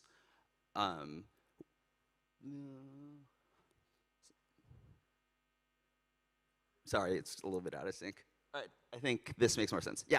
We're busy optimizing our cost base. With IPFS eliminating lock-in, we can give users the choice of where to store their data physically, which commoditizes cloud prices with cheap Filecoin storage at the forefront of disruption. We've only gotten this far because of the awesome DAG House team, as well as the larger Protocol Labs network. Huge shout out to all those who have helped along the way. And the team will be around all week sharing our stuff and across all the Lab Week fun. So please come by and say hi. Thank you very much.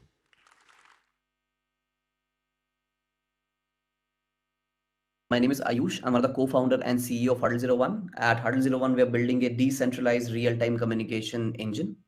I wanted to meet you all IRL, give our talk and tell you about what we have been doing at Huddle01 for the last 2.5 years, but unfortunately wasn't able to make it. But here I am talking from India, talking on our own platform at Huddle01, and trying to tell you that what we have done in the last 2.5 years. So I'll just do a quick screen share. So the problems which we had been trying to solve were 3 major, essentially the first being privacy and security. That means the current calls are not, it's transport encrypted, they're not content encrypted. That means your calls could be seen by the servers. At the end of the day, it could be decrypted there. The second is the performance issues. That means the current client-server architecture for audio and video doesn't lead to a really good quality of calls, especially if you don't have a good bandwidth connection. The third is the top-down economy. That means all the value which is getting accrued are either getting accrued to the platform or to the cloud provider itself. That's where Huddle01 comes in. We have a three-pronged approach. The first is an app, the second is an SDK, and the third is a protocol. The app is a sufficiently decentralized platform. That means you can do all the things you can do on Google Meet and Zoom, but in a crypto-native manner at Huddle01 platform. The second is the SDKs. That means a plug-and-play SDK, where all the devs can use it to power their calls with a few lines of code. The SDKs are also live. The third is the protocol, where that's the end game of Huddle01, where all the people who are having a call, one of them can become a node and they can power the call of all of us. So essentially moving from client server architecture to a node architecture, more towards the edges. This is the platform where you can do all the things, as I mentioned. You can record over IPFS and Filecoin. You can live stream via LivePeer, where the audio video is done completely by the Huddle01 infrastructure. The traction on the app has been great. We have went from 15,000 minutes of meeting from Q4 2021 to 250,000 in the Q3 of 2022 itself. We have done more than 25,000 meetings so far with 13,000 users, 2,700 wallet users, and 1,300 DID users as well. This is our team. We're a team of 23 people now, based all across in India, Germany, Nigeria, as well as Hong Kong, and functional experience in a lot of varieties, from development to research to sales and marketing as well. These have been our services, our app, our APIs, and SDKs, which we provide.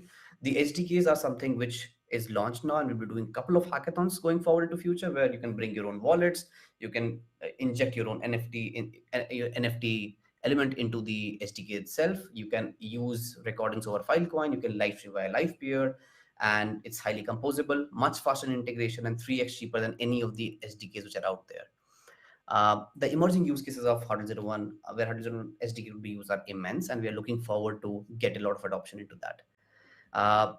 Thank you so much for listening to me. And I met Juan, I met Colin, I met Molly, James, Ruben, a lot of others of the Protocol Labs team at Filecoin Singapore. Can't wait to meet you again, and hope you have a great experience there. Thank you so much. Bye-bye.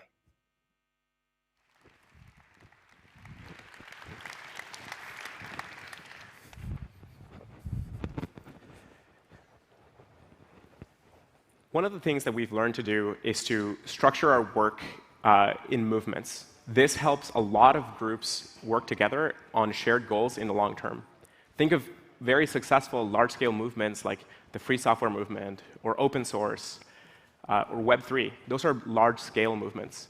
Those systems start as small groups, sometimes even one person, creating a set of values, orienting a community, and painting a vision. A lot of the key parts of today's infrastructure has been built by many groups coordinating together through these movements. Now, when you think about having long-term impact, projects are great. However, movements may have much broader success. So we've started to think about how to approach some of this movement building in a faster pace. And we found an extremely useful format that we hope you will try.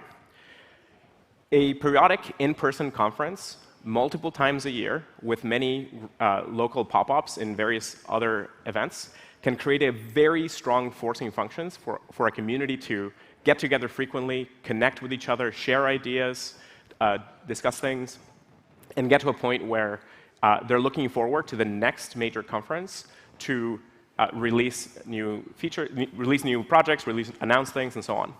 So this has been extremely, extremely effective. And of course, we learned a lot from this, from major conferences across many other ecosystems.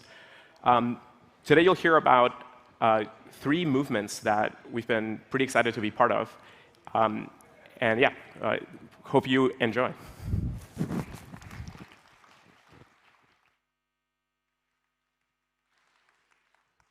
Hello, everyone. My name's Matt. Very excited to talk to you about Fund in the Commons, the idea which became an event series, which became much more than that, more of a movement. So why Fund in the Commons? Why do we start this? I think Juan has done a great job of explaining this. We truly believe that protection and creation of public goods and commons represents some of the biggest problems of our time. Anything from maintaining our parks, our utilities, our basic infrastructure, to the existential risks that we as civilization need to face: AI risk, climate, digital human rights. And we really think that we're at an inflection point where crypto and Web3 foundations make global effective cooperation systems possible. But we can't do it alone. We have our own internal efforts, but we know that we need a community of builders, of thinkers, of investors to actually make these systems come to life. So what does 1 year of Fun in the Commons look like? It looks like 4 events. We've done 2 in person, 2 online. We have over 1,300 attendees across these events, including 700 people in person. We've also brought over 120 speakers from leading institutions into our community, and they've generated over 90 talks and other knowledge artifacts like white papers, blog posts, and just discussions and hallway tracks have been very valuable. And this is all spawned out of an idea that actually came out of last Labweek. So since then, we've really built out a dedicated team. We've run and moved to large in-person flagship events, and we're really excited for what's to come. But beyond just the numbers, I think the impact that's been created by this movement is much broader. We've created new and stronger collaborations across the community. We've seen a really strong event partnership form with Shelling Point and Gitcoin, who are also leaders in the space, among our many other partners with events. We've seen new working groups formed by the community tackling some of these important problems that we've outlined. I'll point a few out. HyperCerts, the collaboration with Kevin Owocki and Supermodular with our team led by Hoka. We've also seen a lot of important work done with governance institutions. So the Radical Exchange community has been very important there. And also we've seen a good amount of momentum with the Taiwan-led institution, GovZero, where we've been working on that particular among many others. And finally, we've really seen it as kind of a point where we've been able to strengthen connections with some really cutting-edge, world-leading institutions. So existing friends in Web3 who are really mission-aligned. We've also seen cutting-edge think tanks, institutions like Convergent Research and Smith Futures, where we really strengthened those connections. We've also brought leaders to the cause across Web3, researchers, investors, and beyond. So what comes next? In 2023, we plan on growing the events. We plan on hosting 2 more flagship events, 8 smaller events with partners, and then 12 local community events as well. We plan on growing the community with a focus on academic and Web3 partners. And finally, we want to scale action through hackathons, builder funding support, and partnerships. But I want to call attention to 3 specific things. We want to basically spur open source development on impact evaluators, hyper certificates, and performance evaluation.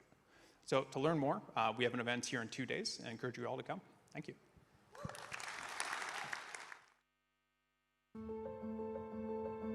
Our goal with the summit is to bring together the people in the world who are the most knowledgeable about sustainability and about Web3, to build tools to decarbonize the global economy faster than is possible without Web3. I am most excited about continuing to meet all of the people that have come to the Sustainable Blockchain Summit that are like-minded and interested in building a better space.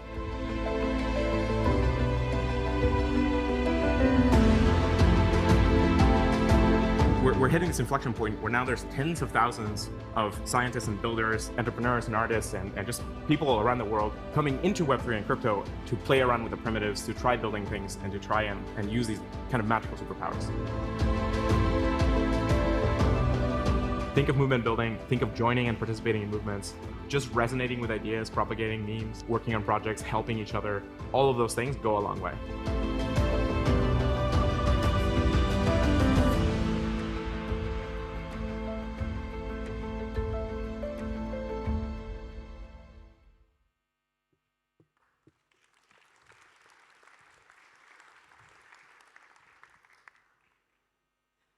Hello, my name's Carla, and I'm excited to be here to speak with you today about a movement that Protocol Labs has the privilege of participating in, but that extends far beyond the outer reaches of our network, the decentralized science movement, or DeSci to its friends. And I think we're all friends here.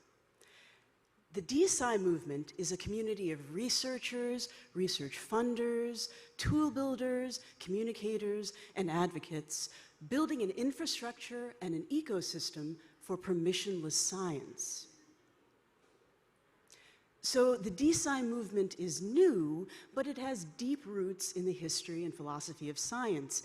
It began with the observation that while humanity has enjoyed tremendous progress in what science and technology have produced, which you can see in these very carefully chosen milestones at the top of this slide, we have seen less radical progress in how we produce science and technology. So the scientific community started out as a society of letters. The early forms of scientific communication looked a lot more like an email or a Twitter protocol. And then we had the evolution, the development of science becoming encapsulated in research journals with the introduction of peer review as a standardized part of the scientific process. Now, with the development of preprint repositories like arXiv for the physical sciences or bioRxiv for the biological sciences, which really had a huge explosive growth during the COVID crisis, we're returning to the permissionless model of an earlier era. And the development of cloud laboratories like Emerald Cloud Lab democratized access to scientific infrastructure, and it's an important part of this decentralization process.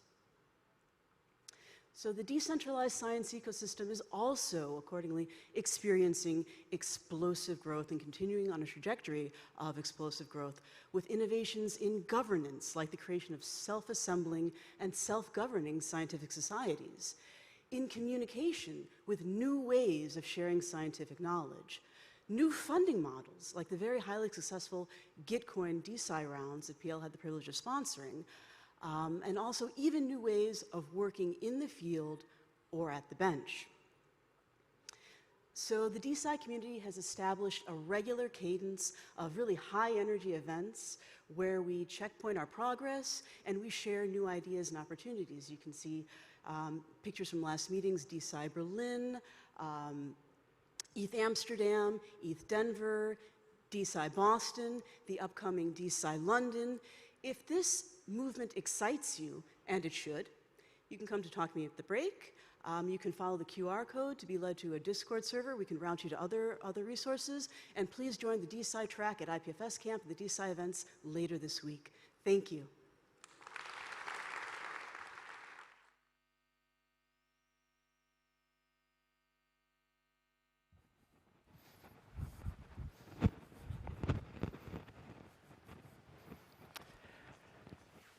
I am so proud of all of the work that we've achieved.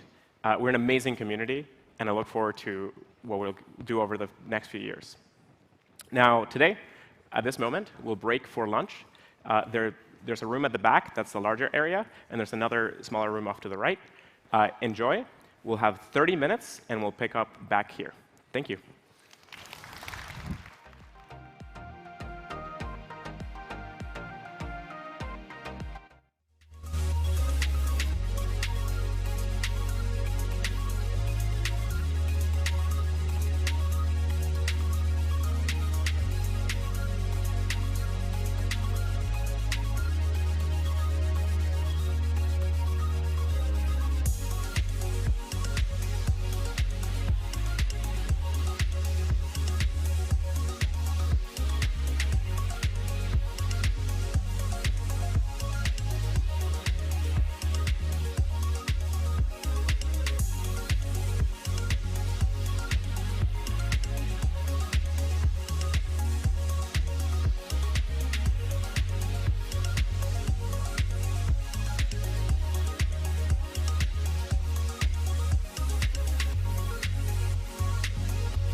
All I want, we had.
Welcome back, everyone. Please gather and take your seats.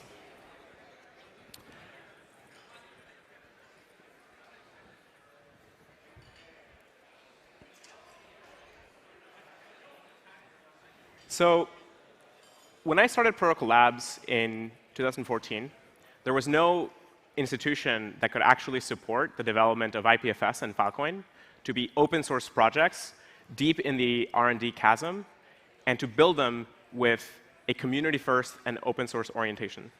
So I set out to build an organization that could actually turn into that kind of group. As we built IPFS and Filecoin and scaled it, we encountered many other groups that worked with us in those projects and that built other applications and systems on top of them.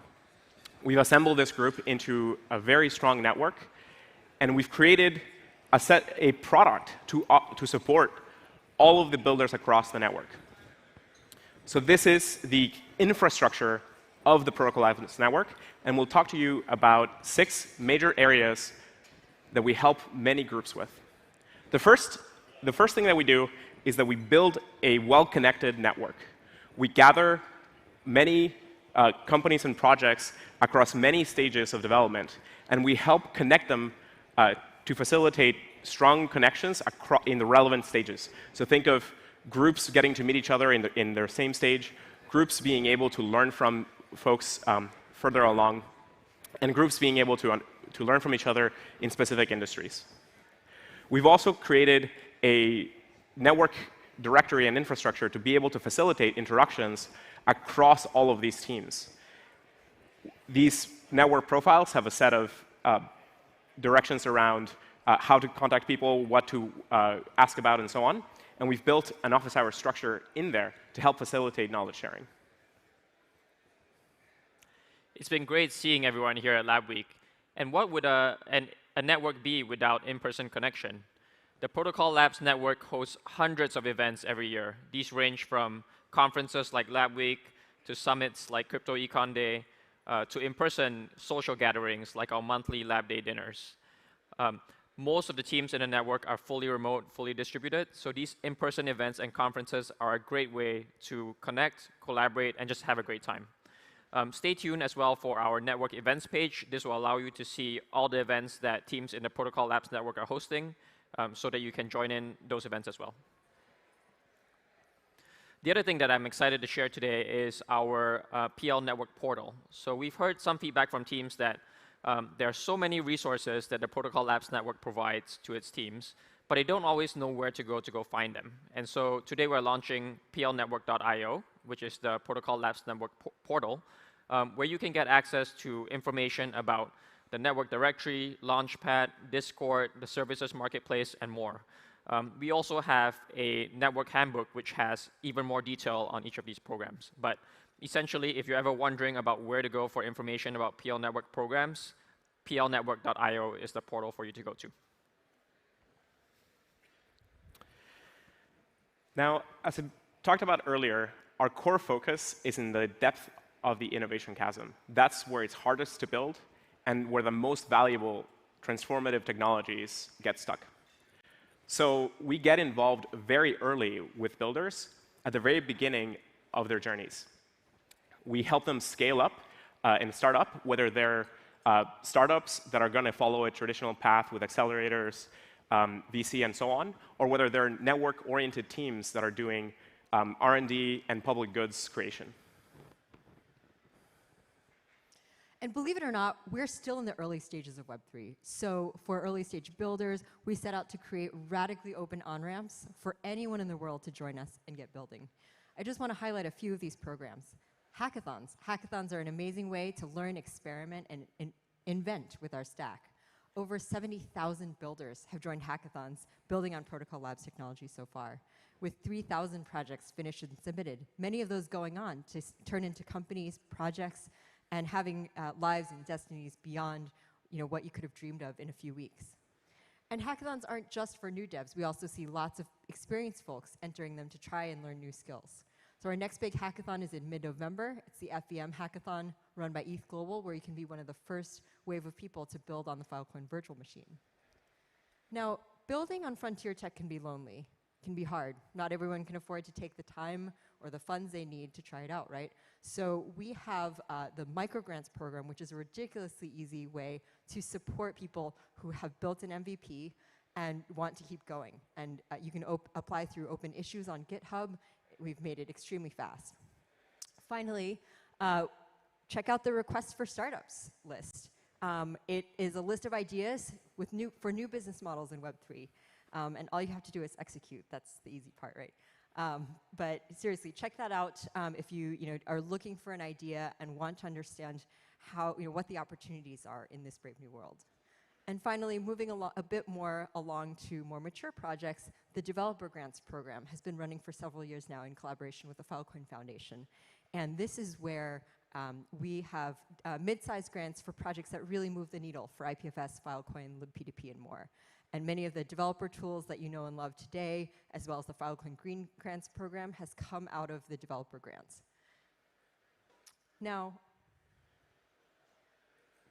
for startups that are ready to go all in, we've built an accelerator program, more than 17 of them, in fact, run with partners like Outlier, Alliance, Tachyon, Techstars, and many more.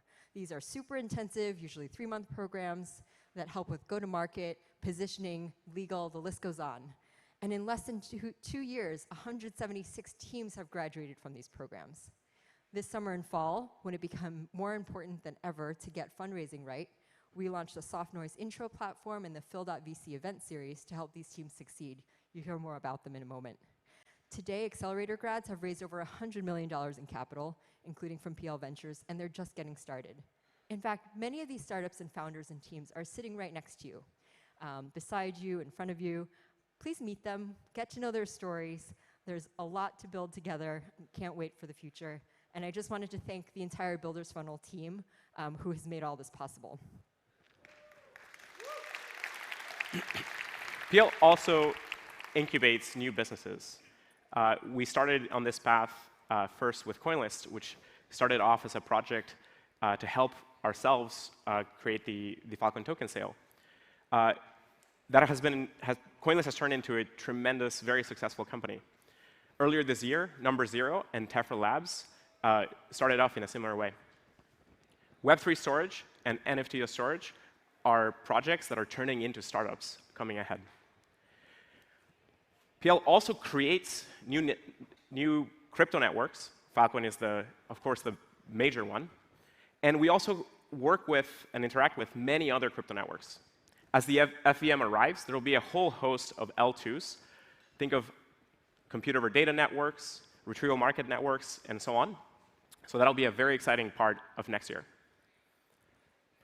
Now, the #1 ask from most founders and CEOs for help is around fundraising. This is the #1 challenge that startups run into and they need help with. So we're helping them with that. So who in the room here has had to help raise money for their startup or help their team raise money? Put up your hand.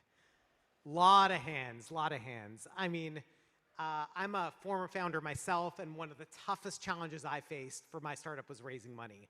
And especially for folks in this room that are super passionate about Web3 products and tech, fundraising can be this like soul-crushing side activity that you're just like have to do, right?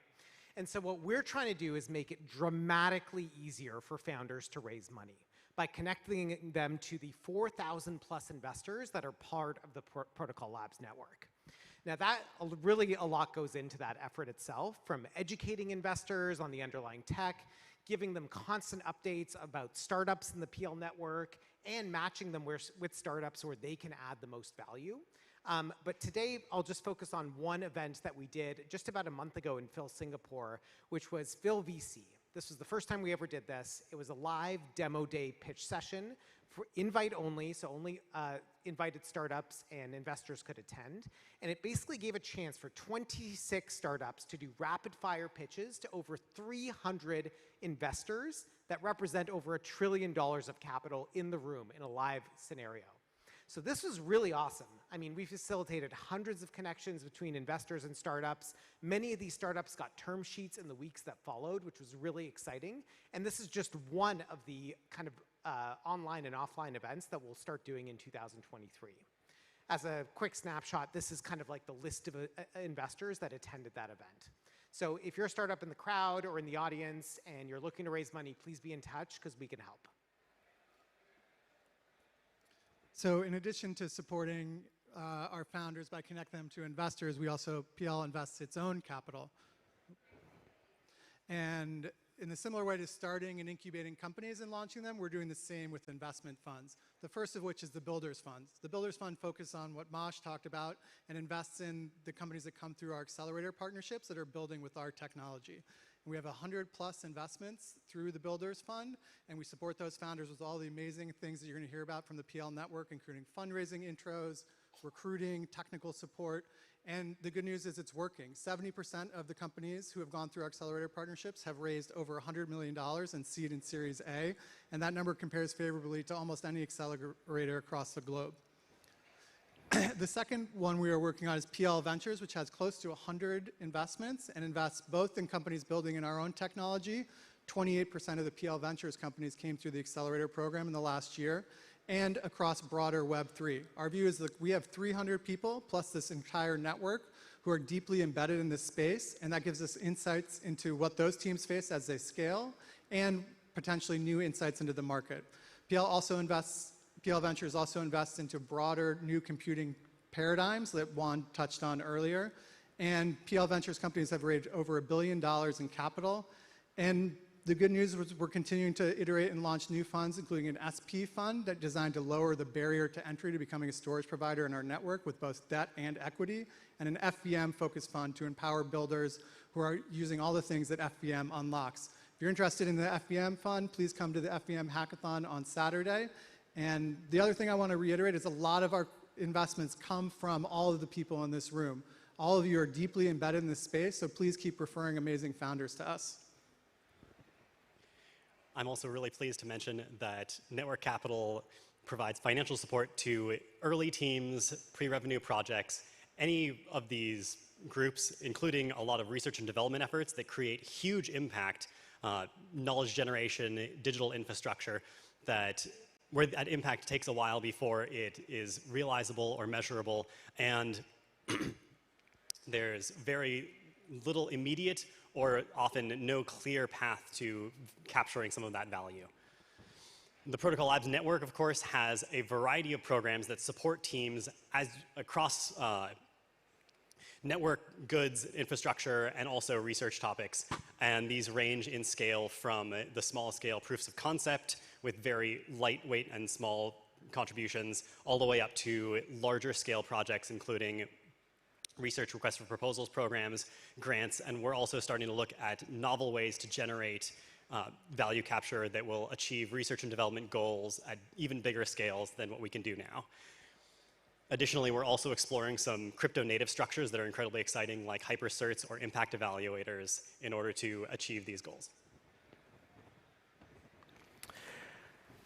Now, yeah, sure.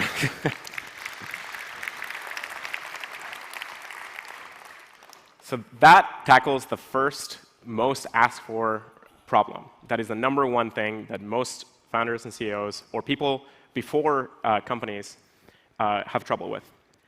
The second most important problem for any organization, for any company, for any lab, for any project is recruiting excellent team members to take the vision and turn it into reality.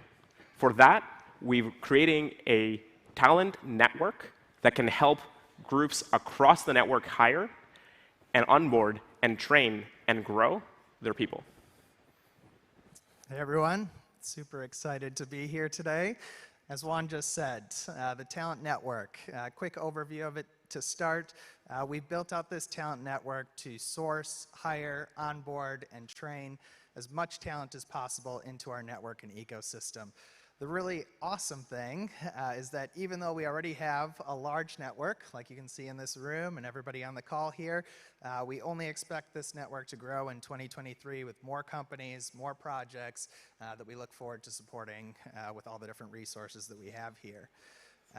The mission of PL Network Recruiting specifically is to export one of our greatest superpowers, recruiting, to all the companies and individuals in our network. This year alone, we have onboarded 75 companies to our network job board, have had over 37,000 applicants with a 30% increase month over month, and we have hired over 270 people into PL in our network, many of whom are sitting in this room here right now, so congratulations. Most importantly, as we look ahead, we've scaled our recruiting team from 6 to 36 in just the last year so that we have significantly more resources to meet the growing needs of our network as we move forward. PL Launchpad is a 6-week onboarding program for new hires to the Protocol Labs network, designed to accelerate technical growth in the Web3 space. Since launching Launchpad last November, we've graduated over 200 residents from 20 different organizations and equipped them with the technical Web3 knowledge, PL network connections, and cohort community and culture to be successful in any company across the PL network and beyond. If you're part of the PL network, we'd love to help onboard, connect, and train your new hires, or hear any great referrals. Please register on the Launchpad website above. The PL network is also an amazing place to grow, thanks to the awesome systems for supporting and recognizing individual impact across teams. We're working on opening up PL talent resources like PeopleOps playbooks and guides, a PLN career ladder, performance review, compensation systems, and many more. If you'd find any of these resources useful, please get in touch with the Starfleet PeopleOps team so we can help prioritize which areas to focus on first. So how can we partner? There are many different ways. The first is basically if you are not on our company job board yet, send us the information we need to put you up there. We actually have the potential to be the largest Web3 network job board in the world, and we have a goal of getting to that by the end of this year, so let's try and make that happen. We also want to know more about your companies. We can't recruit for you efficiently and effectively unless we know information about your hiring needs, what your company's like, the environment, any sort of relevant information would be absolutely awesome. We'll be sending out surveys. Obviously, that's very manual, though, so we'll eventually have some tooling solutions to make that a little bit easier. Lastly, as you saw in the last few slides, there's a ton of different resources that we have available for all the different companies in the network, but there may be things that we're not covering yet that you guys still need, so let us know. Be super vocal if there's something that you need that we're not providing right now, and we're more than happy to see if it's something that we can take on in the future. So lastly, we're going to continue to scale our team, implement new tools, implement new processes, and ultimately make the PL network the best place to grow a career in Web3. So thank you, everybody.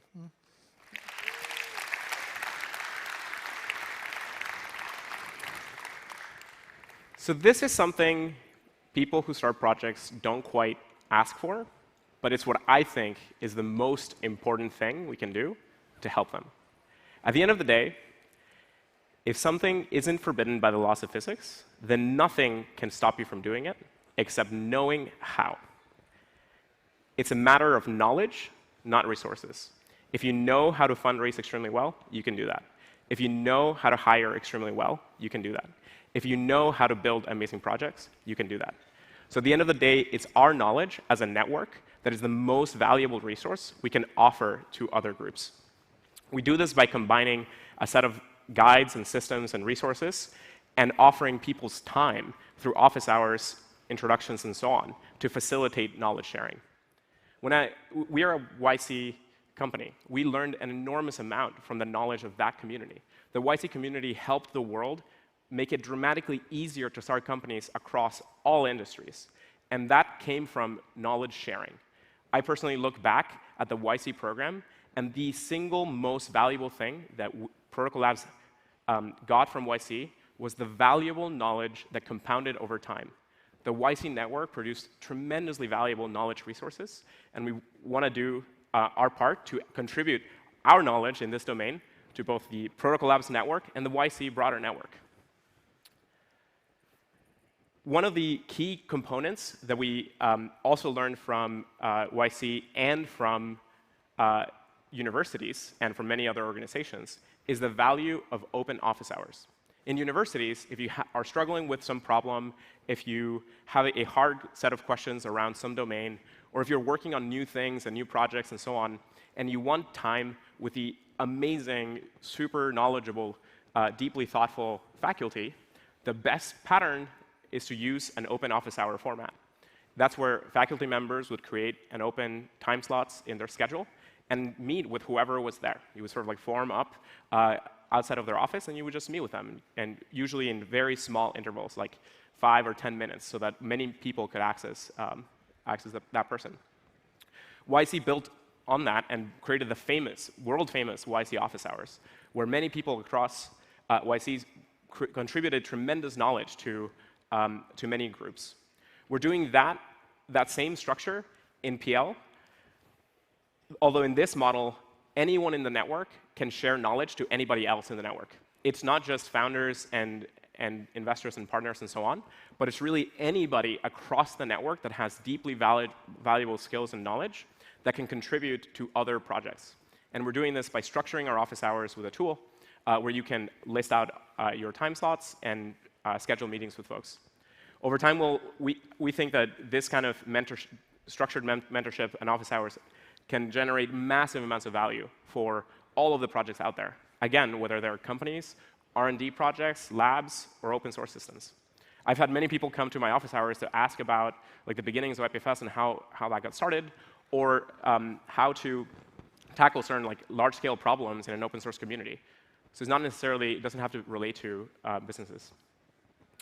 We also want to provide our knowledge in a very hands-on way with a set of structured summits tuned to help teams level up, especially in important phase transitions. So think of those moments when teams fundraise, have now more capital, and now are thinking about the next set of challenges, or when they have some important product launch that then shifts their organization into a new mode of operation. Those are great times to gather the knowledge of a set of experts across the network, the ones that are most relevant and have strongest connection to those teams, and have like deep dives into the vast swaths of problems that team is going to take on, and help them think through their plans. We find, after doing this for a few years across many teams in our network, we find that those summits generate an enormous amount of value for our teams and help save, in reality, months, quarters, or sometimes years. We also support the PL network with deep knowledge in Web3. And we've compiled things like a Web3 startup knowledge base, an immense amount of questions answered, and real-time support in discussion forums across IPFS, libp2p, Filecoin, and more. This is a great way to disseminate information and also make real-time access to the experts that can help you solve and debug problems. We're also doing our work in public. And this is a really important kind of like talent or a skill that we've developed and really honed in the past year, which is actually executing in a network native way, doing our all hands openly and publishing them to the network, doing our team planning and design docs in public Notions, and having weekly updates from every team so that you can understand the current challenges that they're facing and new opportunities to get involved. This is a great way for many teams to see real-time shifts in direction or trajectory, or highlight new risks or challenges that they need support on. In PL NDRES, many of our ResDev teams also are exporting a lot of their R&D knowledge around cryptography, distributed systems, and crypto economics to help many companies across the PL network harness these new breakthroughs and build their startups and projects based on these deep foundations. And so you'll see many of these labs contributing heavily to Filecoin improvement proposals, to IPs in the IPFS ecosystem, and really helping disseminate the deep research knowledge that's been honed in these world-class teams. Now, we've talked about a lot of really valuable programs, but at the end of the day, teams have time and money and end up overspending both of them. So we want to help you save both. For that, we've assembled a world-class community of service providers and built a marketplace. How many of you here have tried to hire an agency to do work for you before? See a lot of hands. And for those of you who have done this, I'm sure you realize that it can be a challenging process. It takes weeks or months to go create a list of vendors, do an RFP, onboard the vendor, and sometimes, depending on who you end up choosing, it may or may not go well, right? So what we're doing with the service provider marketplace is to create a pre-vetted list of vendors across a number of verticals so that you can hire and onboard them really quickly to do the work that you need them to do. What you get when working with the service provider marketplace, also known as Mosaic, is 3 things. 1, you have confidence that these vendors understand Web3 and are onboarded to the Protocol Labs network. 2, you also know that these vendors understand what good looks like in the Protocol Labs network. If they're hosting an event, how do you host an event of the quality and caliber that we expect here in the network? And then 3, for a certain number of preferred vendors, we actually sign retainer agreements with these vendors so that you get preferred pricing, you have a guarantee of a certain number of hours available to network teams so that you can work with them very quickly. So come check us out at mosaic.io, that's our website, and we're happy to connect you with vendors in each of the verticals that we're working with. Our people team has evaluated and tested dozens of people services and products aimed at scaling our employment infrastructure for a globally distributed team. The partners listed here specialize in global employment, payroll processing, and immigration. And our team is designing a new people services matchmaking program. So connect with us at people-network-services@protocol.ai to be personally connected to these and many other employment partners. On the finance side, we've created new solutions that support crypto integration into like the full PL, sort of the full corporate finance stack. So anything from banking to custody, treasury management, accounting policies, processes, systems, transaction processing, tax, actually new financial products, lending, leasing, that sort of thing, and reporting analytics and forecasting, which we all know for crypto with the volatility and the cyclicality can be challenging. So on behalf of the entire finance team, if these things are interesting to you and you'd like to sort of reach out and learn from us, please find us for office hours or reach out. Hi. Do you think it's hard to find a good lawyer? Well, PL Legal is here to make it super easy to find a great legal counsel. We've set up a legal matchmaking program spearheaded by Alex Fears, who was Chief Legal Officer at Medium and at Neuralink. And what this means is you can come to us, tell us about what you're dealing with, and we'll help you find legal counsel for your specific needs. To make it even smoother, we onboard and train that counsel on our network, our technologies, and the common legal issues that we face. On this slide, we have just a few of the great partners in our network. We're always growing this group. We have already matched a number of PLN teams across a range of legal issues. So if you would like to get matched, please reach out to the PL Legal team, and we'd love to help you.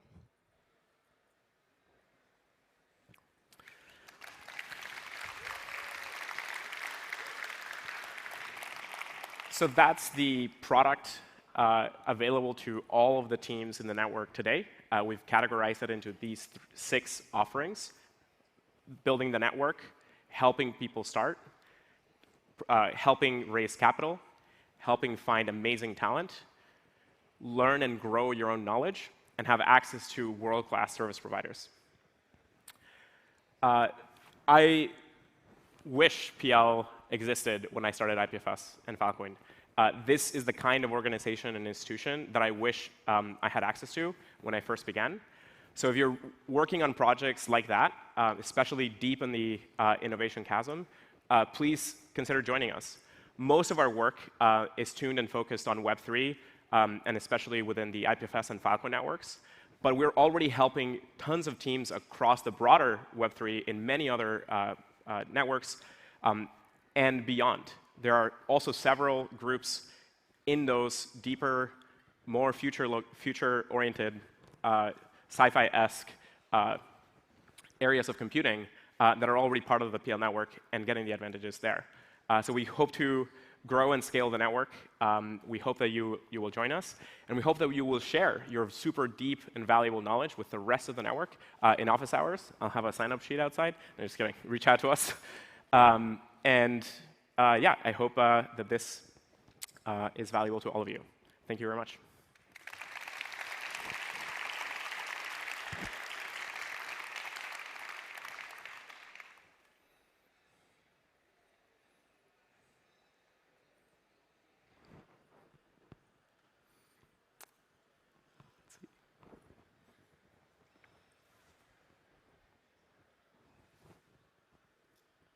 Waiting for a slide.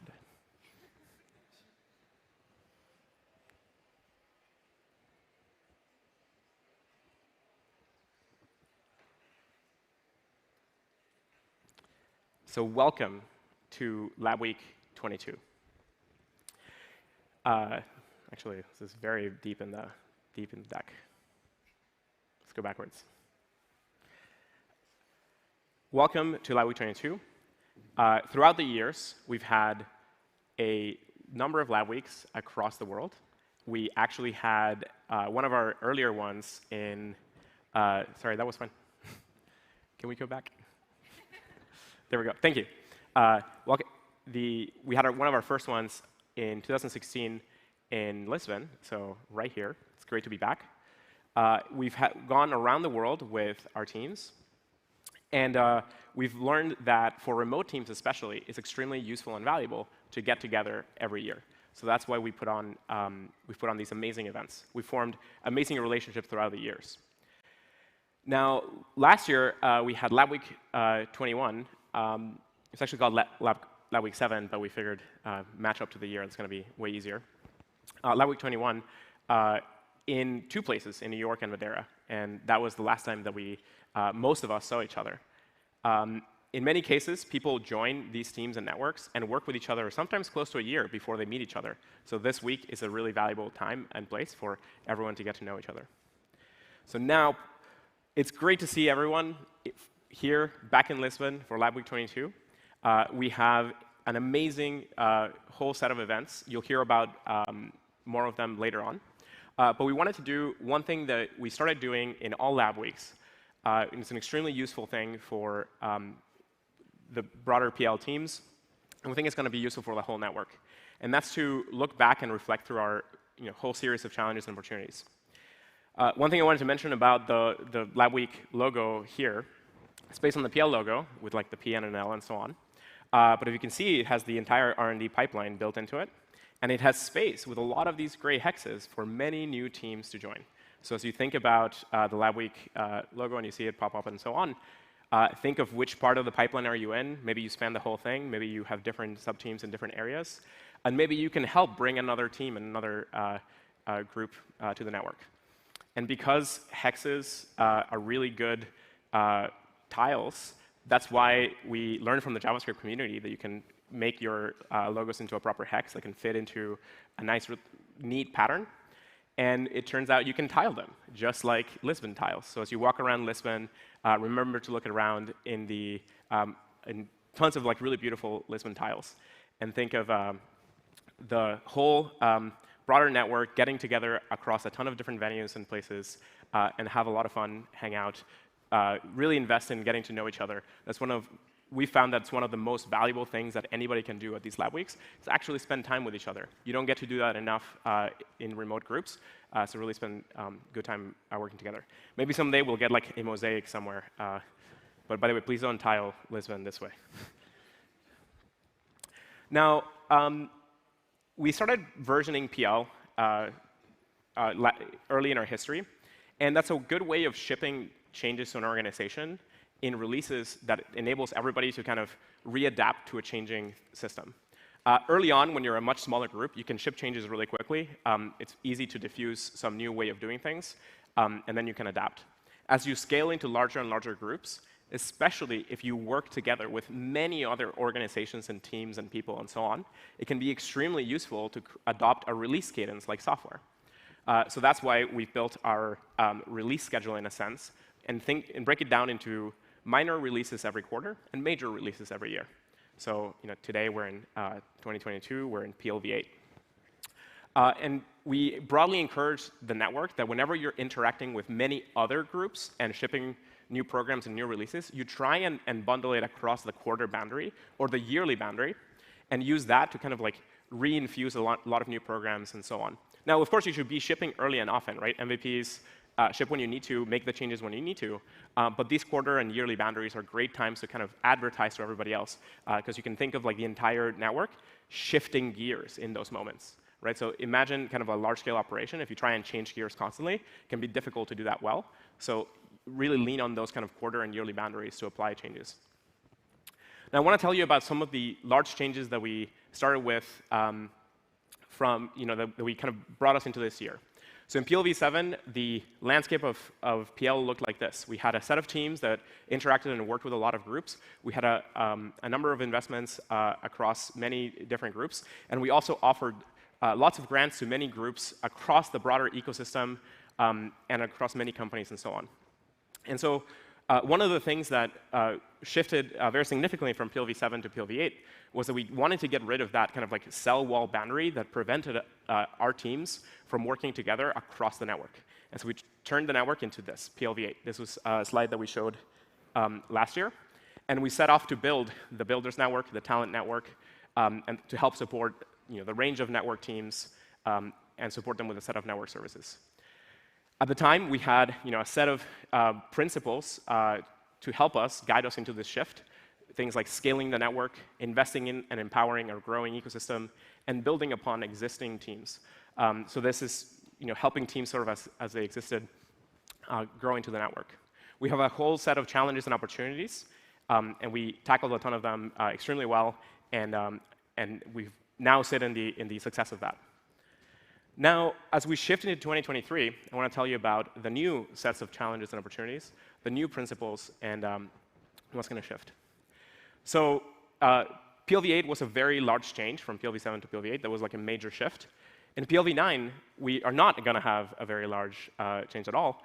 We're just going to double down on the successes and grow to add missing programs or things that we now know are really valuable. So we're going to be, as a whole community, making adjustments and tweaks to various systems and building out some new programs. So this is one key slide and key framing that I want everyone to take away is this model of saying, hey, there's the R&D pipeline, there's the innovation chasm there in that early part of R&D. And what we're going to do very well and be very successful if we can help more of those kind of very early stage research ideas translate all the way into successful companies. And so usually, if you're doing something that is helping other groups and so on, find the spot of the pipeline that you're in. It could be that you are supportive across the board, but if you're sort of, especially for one area, find the other sets of groups and teams that operate in that area and form common principles. Now, there's a set of new programs that we'll be developing over next year. We hope to build we hope to grow our worldwide events and now finally have a proper calendar. This is one of the most requested features across the network, to actually have a calendar with dates and commit to them. We hope to also have role and domain-specific events. So one of the things that we have started trying out is to create events very focused across specific disciplines or specific industries to help bring the people and connect there and build relationships. So that's some of the things we'll be doing.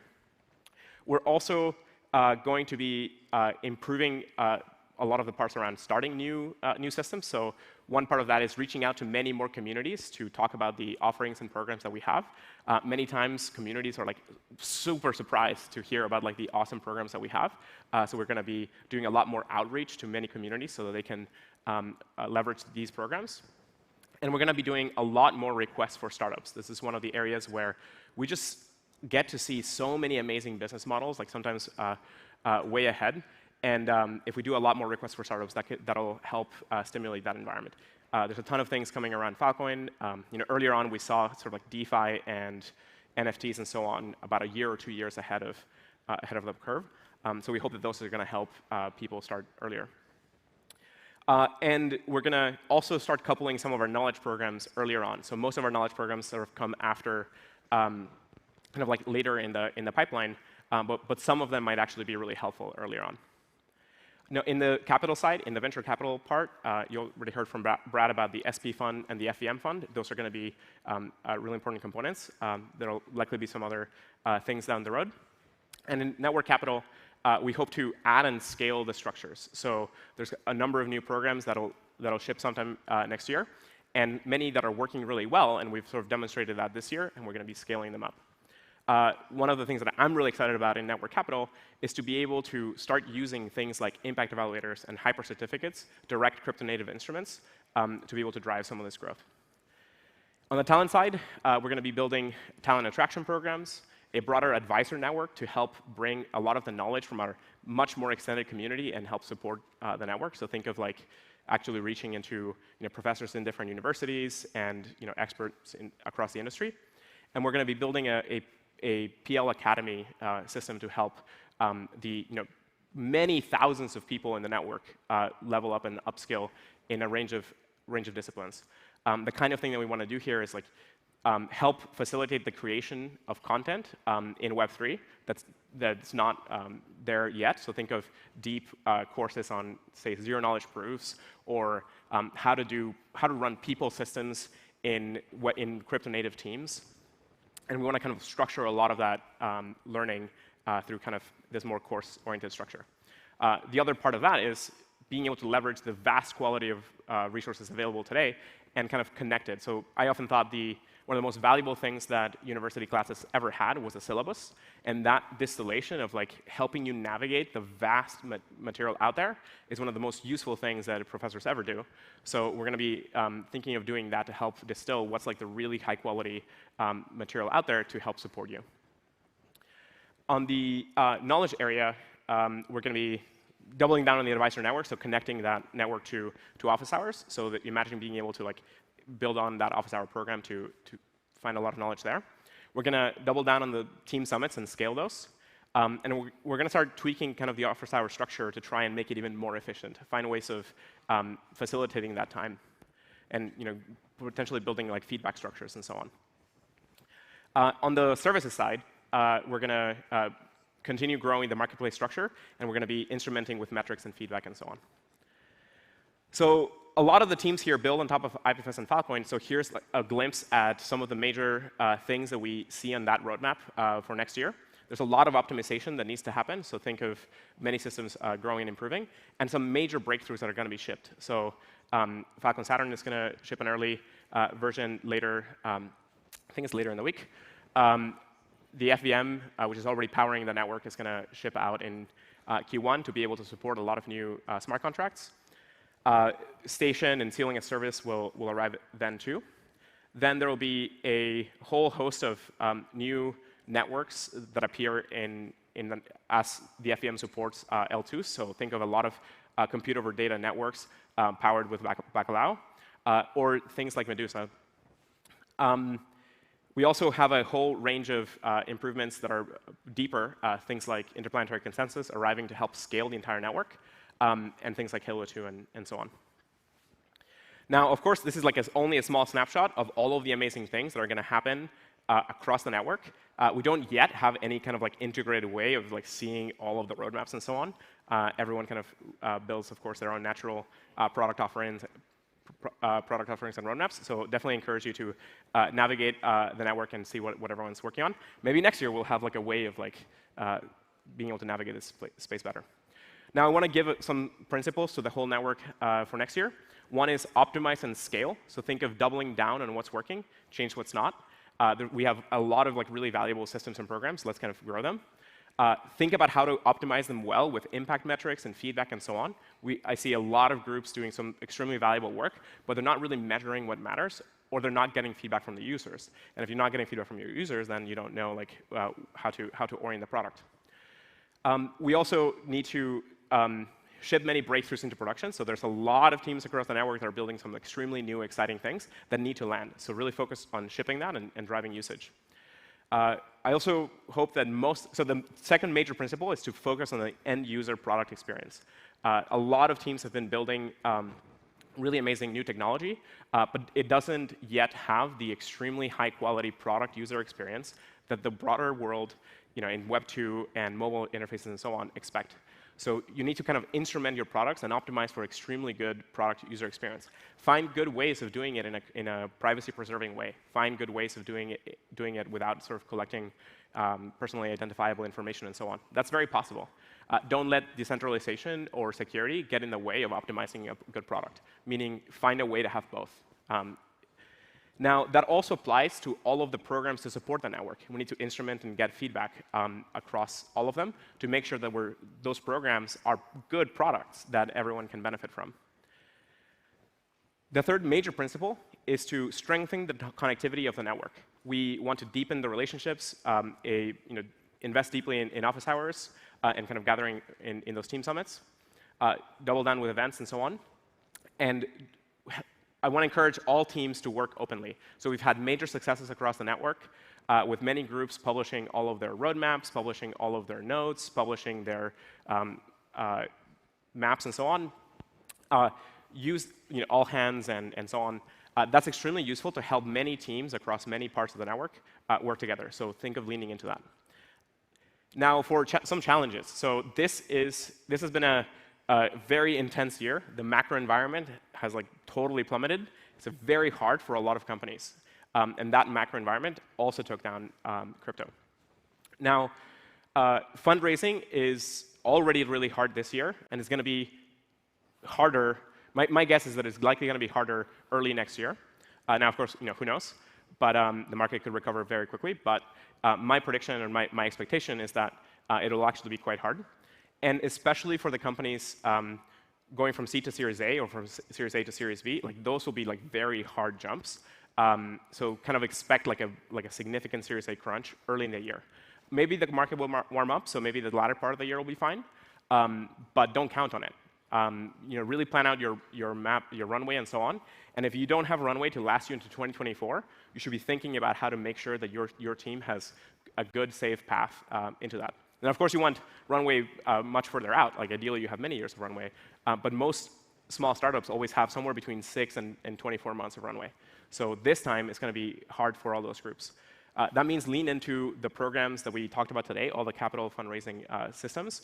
And come talk to us. We're here to help you think through this. All of this kind of stuff can be done much easier if you have time to plan. Highly recommend one of the Default Data or Default Alive essay from, I think PG wrote this. It's an extremely useful way of thinking about how your organization is operating. You want to have enough runway to be able to make significant movements to fundraise. So you want to have always more than 6 to 12 months of runway. Now, again, come talk to us if you need help with that. It's going to be, we're here for you. We're here to support. And with more time, we have more ability to help you shape a good fundraise. So think of things like, hey, actually, your product is actually quite good, but you have enough time to adjust this thing, focus on this growth, and then prove that you can do this, because that seems to be the major thing holding people back. That's the kind of feedback that we can give you when you have time. Now, one of the things that's going to help you with this kind of thing is getting regular updates from you on how you're doing. So especially around runway and burn and so on. If you share some of that knowledge and info, then we can help you map on to sort of how the what other groups are doing and so on, and help you advise you. We sometimes see very early teams just spend way too much money and too much money too fast, and then they kind of run out of money quickly. So we can be a sounding board for you to help you optimize. Now, like I mentioned earlier, a lot of our products have amazing, really cool, high-quality technology, and they work really well in Web3. We have to cross the chasm and get to Web2. So really encourage everyone to focus on extremely polished UX. Focus on getting to high-quality, valuable use cases that can bring in the growth and adoption into the hundreds of millions and billions. Today, most of Web3 is kind of topping out at 100 to maybe 200 million users.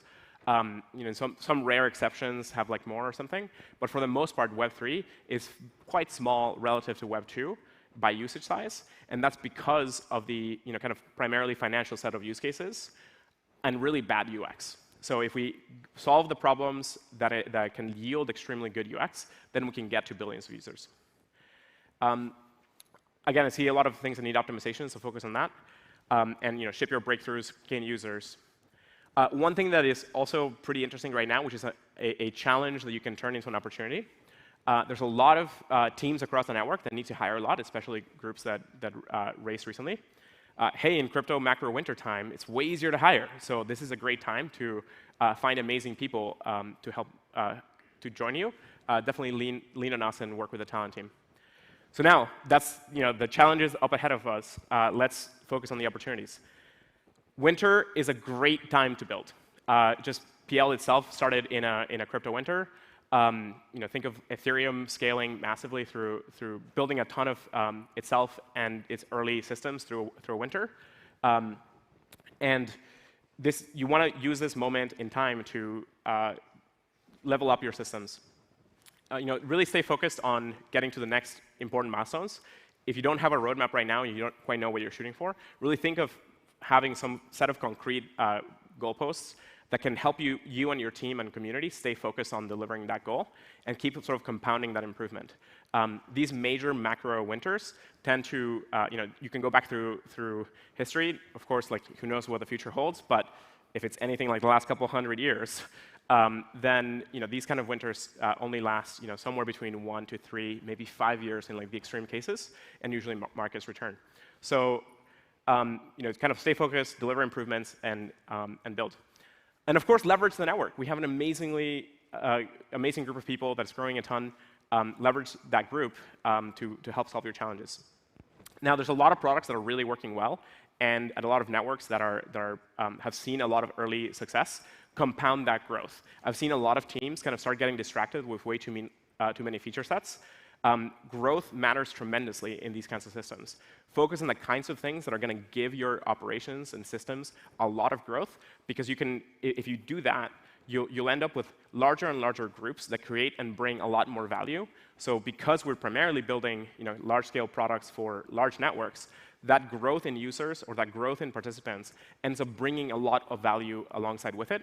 So in many cases, some notable exceptions, but most very successful companies and groups in the last 20 years have been extremely hyper-focused on growth and use that to drive a lot of your decision-making.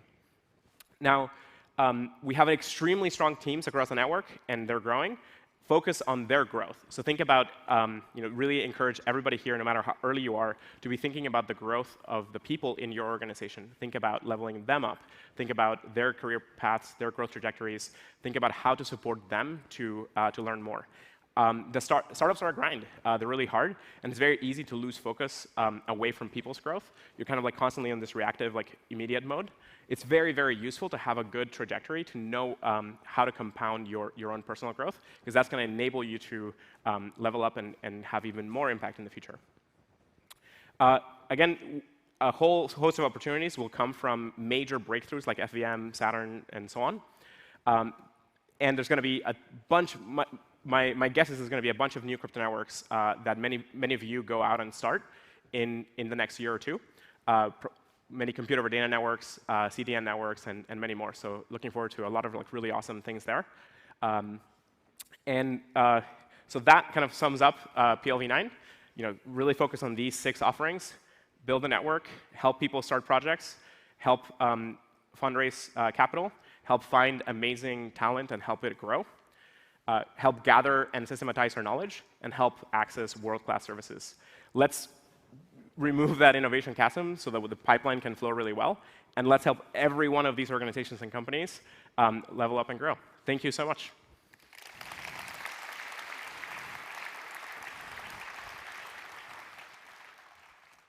Q&A? Yeah. So we have 15 minutes for Q&A, and so I'm going to ask all speakers, if you spoke, just come over on stage. It'll be fun. It'll also be a great opportunity for a photo. So we'll do that. But yeah, we'll have 15 minutes for Q&A, and the clock starts now. You can ask questions to anybody. There's a microphone up here, or there is a wonderful human with a mic who can run it to you if you raise your hand. Yeah, come closer. There's a lot more folks coming, and of course, there's a lot of people here are super experts about tons of things. Just keep it focused on the things that you saw today. So just questions on topic.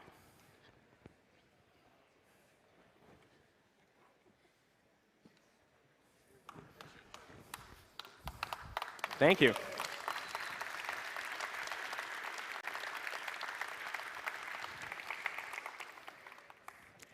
Raise your hands. Or actually, there's a mic right there in the center. So a number of you could stand up and go make a line there. And I think there's also maybe a mic that's going to run around. Please raise your hand if you're kind of in the middle, or if you're in the edges, just stand up and go to the mic. Any questions? Question over here? The first one's always hard.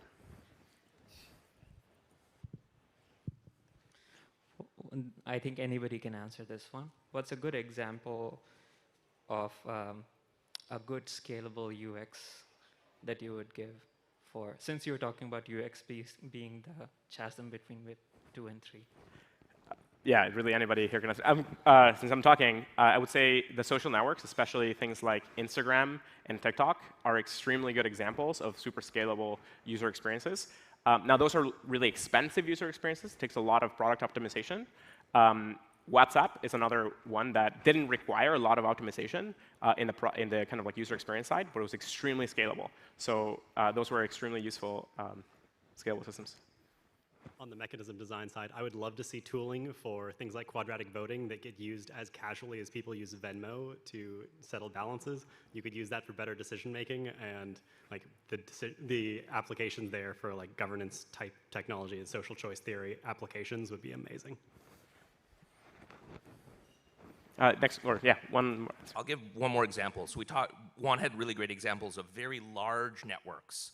A lot of the things we can do with Web3 is create smaller group-based bottom-up experiences. So what I would challenge a lot of people is scalable experiences that many small groups can create. So we can start attacking certain niche networks and regions that we can service really well today. Great. Any other, sorry, other questions?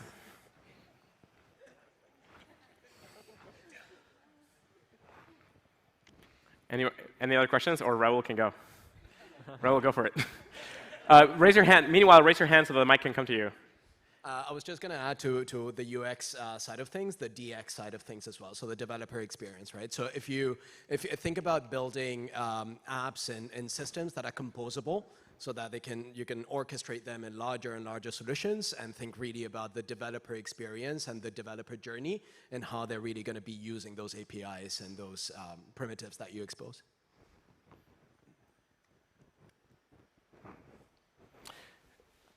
Over here. I have a question to the decentralized weather project. Do you have a breakdown by geography or where your weather stations are located or have been deployed? Couldn't see where you were. Yeah. So yeah, if you go to our website, WeatherXM.com, we have an explorer that shows all the weather stations that are deployed worldwide, and you can actually see the weather data that they send and the rewards. And yeah, right now the network is growing without us affecting the rollout. But in the future, we have mechanisms to control the rollout and the expansion of the network towards where it makes more sense through the reward mechanism.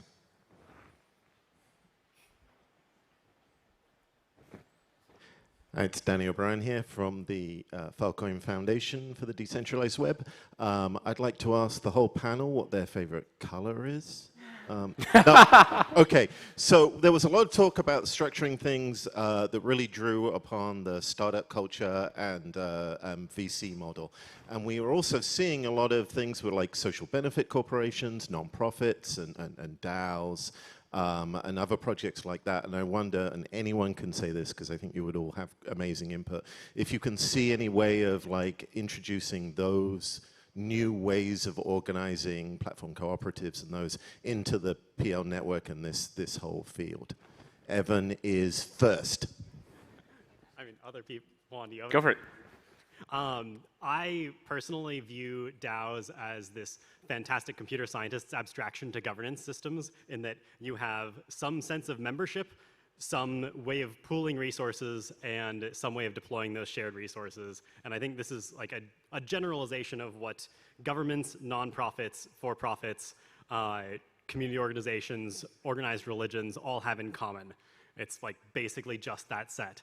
And the like number of things that you can do with that becomes not just being able to do the things in any of those verticals as well as any of these existing organizations, but you could probably find things that are like weird new admixtures of those other organizations. I do think that a lot of the power comes from starting at grassroots with communities, but building up from that, there really isn't a limit on the ability to build a global consensus mechanism, because we've already shown that you can do consensus with crypto at the smallest scales and at the largest scales, and it just becomes as Juan was saying, a UX question and an adoption question. So I've worked at startups, I've worked at nonprofits, I've worked with government, lots of different kinds of organizations. I think the characteristic of venture capital is that you can get outsized rewards for taking, ridiculous risks that everyone else thinks is crazy, right? I think there are ways, and we're actually announcing some of them on Friday, where you can do similar things with nonprofit or open source funding, where you de-risk the execution part, right? You pay ramen wages for people to build the thing, and then you reward the impact after the fact once the project has achieved something spectacular. So big announcement on Friday coming out about that soon for IPFS.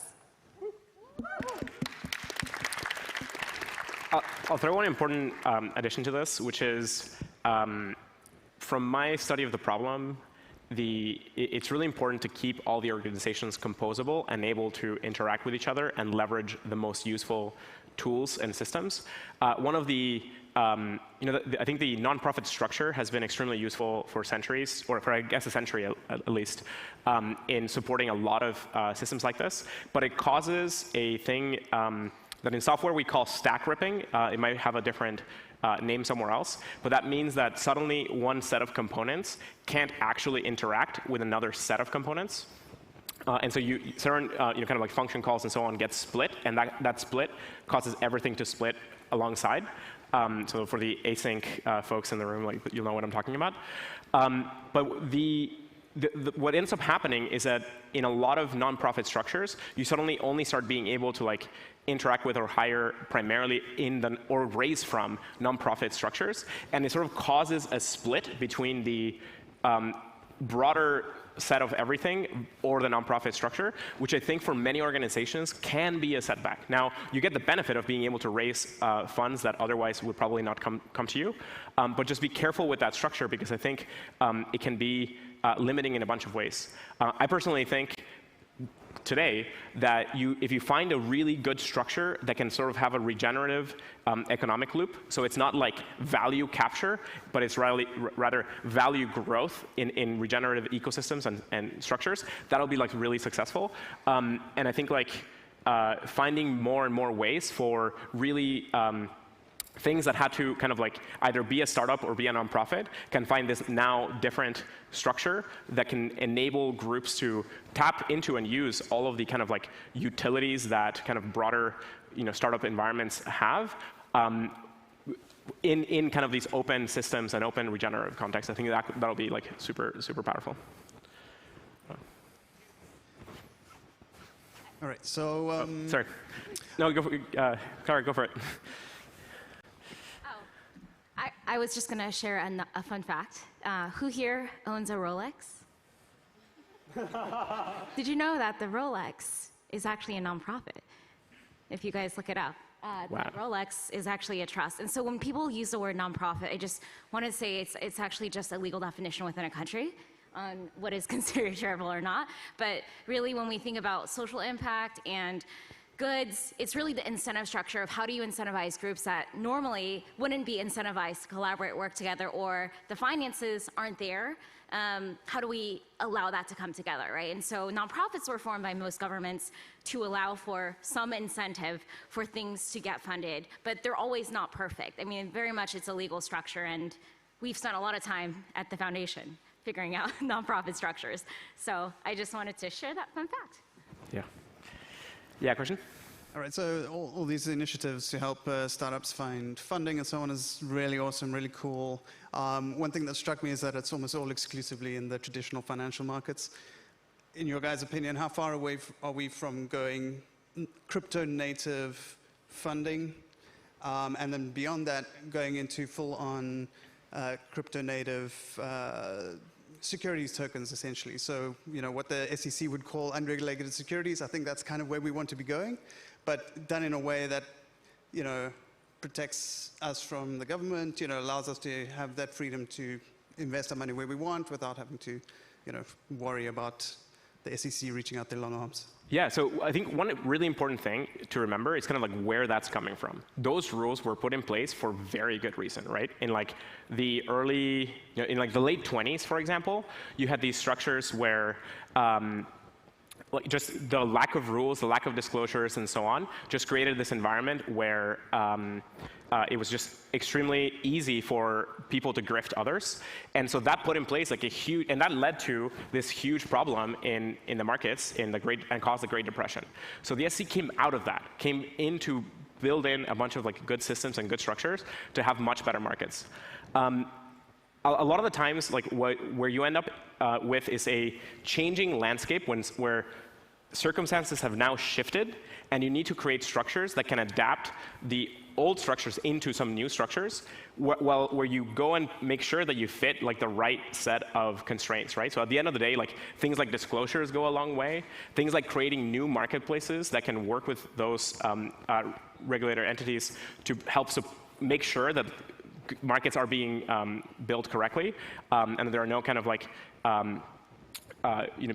there's a whole set of things that the SEC and others have to check about these markets to make sure that they're good and so on. And I think what we'll likely see is some constant evolution towards a better structure where we're able to fulfill the requirements for a lot of these kinds of like new systems, but we also don't kind of like, we can also improve a bunch of the other features, right? So like for a lot of systems in the networks, just the current structures don't work because of things that are ancillary to the original requirements. It's just kind of like how things were built over the last few decades. So think of it kind of like, today people still use DocuSign to sign. You get a DocuSign, you get a PDF, you have to read the PDF, and you have to like click a button to insert a signature. And that is a legally binding structure today in like this baffling circumstance where for whatever reason, like the world has landed in this kind of optimization. Shifting to a new structure often requires kind of like unwinding and creating new products and new systems and new tools that can get you what you were interested in the very first place, which was authentication of somebody's intent with a formally binding signature. But you can use new tools like cryptographic signatures or decentralized identifiers and so on. So think of that kind of shift having to happen first before we can get to that like much better structure. So I think like unfortunately it's going to be like a super, I think, tense, difficult ecosystem. So for example, there was a lot more crypto native fundraising earlier. There were a lot of like very open, more public decentralized structures that led to some of the most valuable projects built and led to some of the most kind of accessible ways for a lot of participants to participate in the creation of value in those systems. Unfortunately, right now, the groups that are sort of like benefiting from the current like that sort of got pulled into traditional VC. And so now the groups that are benefiting from that are all the VCs. All the crypto VCs are now investing in and running most of those projects and supporting them in a way that most people around the world now can't support. So clearly that's not the right crypto native way of operating, but we have to figure out how to create a new environment with markets that have like good and proper disclosures and can satisfy all the requirements of good investing worldwide, right? Because it's not just the US. There's lots of countries with very different rules. And you want to create an environment that lets participants, wherever they are, comply with their local structure while allowing much broader access and participation, and such that it doesn't get locked up into a small group. Sorry, I consumed that all the time. Time for Q&A. That's all the time we have for Q&A. Yeah, great, thank you.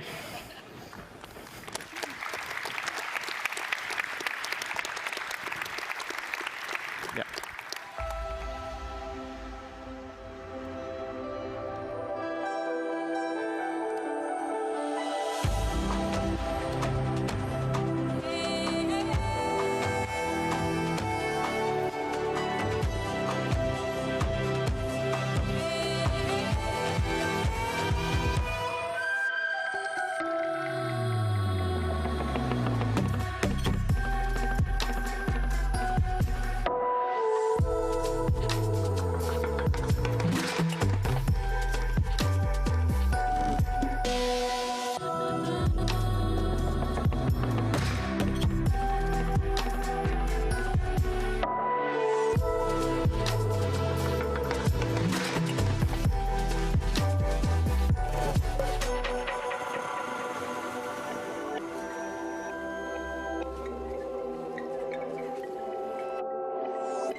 Oops.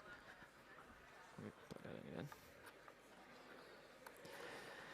All right. We are at the finish line. Why don't we just, everyone kind of stretch, we're almost there. I'm just here to kind of walk everyone through the rest of the lab week schedule.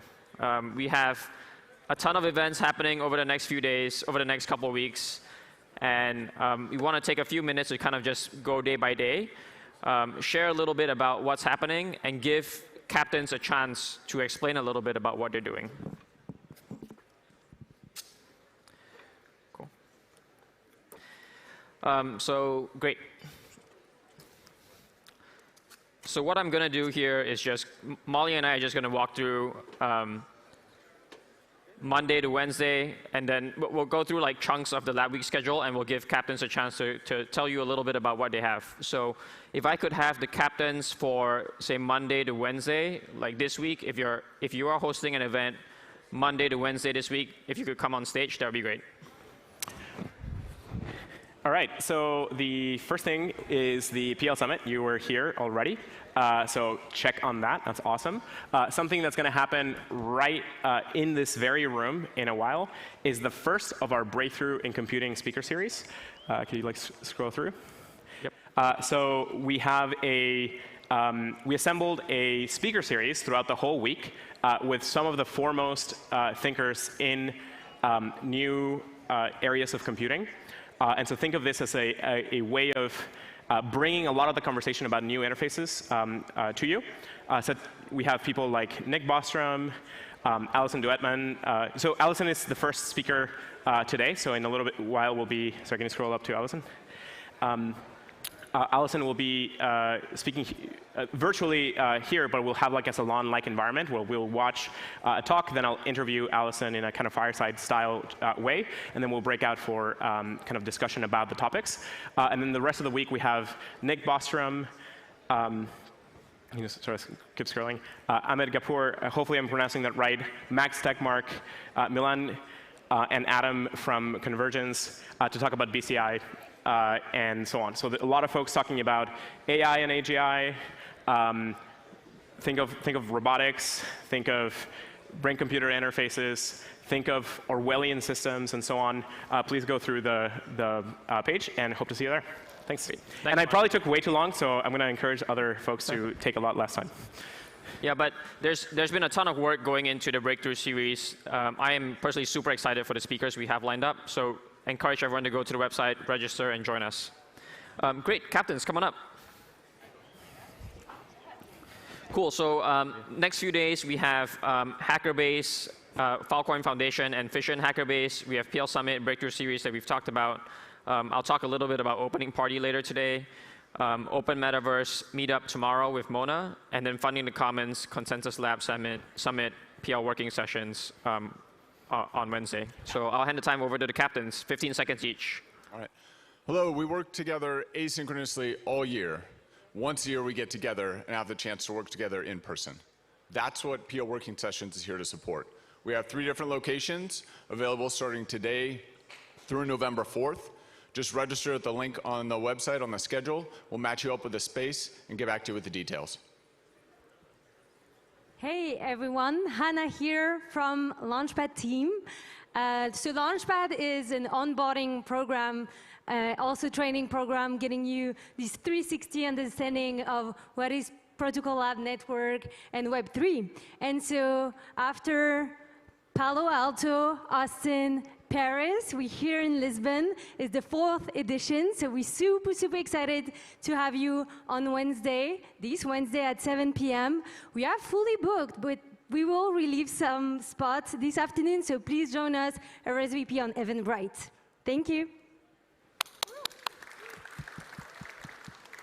Hi there. I'm here to tell you about Hackerbase, hackerbase.eventbrite.com. This is a collaboration with the Filecoin Foundation, FISSION, and Lightship Capital to make a space that can host smaller events, intimate 50 to 100.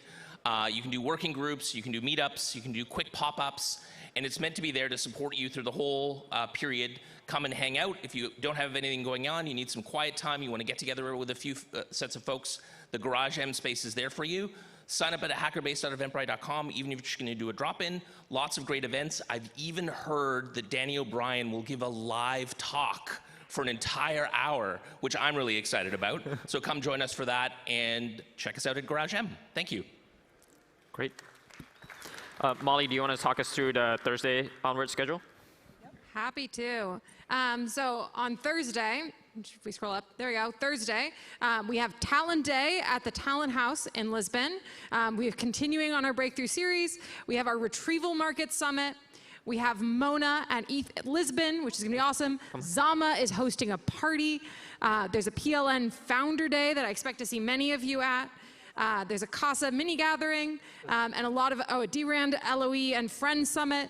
And probably more. So that's Thursday. Friday is the kickoff to IPFS camp, which is going to be fantastic, and that's going through the entire weekend. Sustainability and Social Impact Summit with Filecoin Green.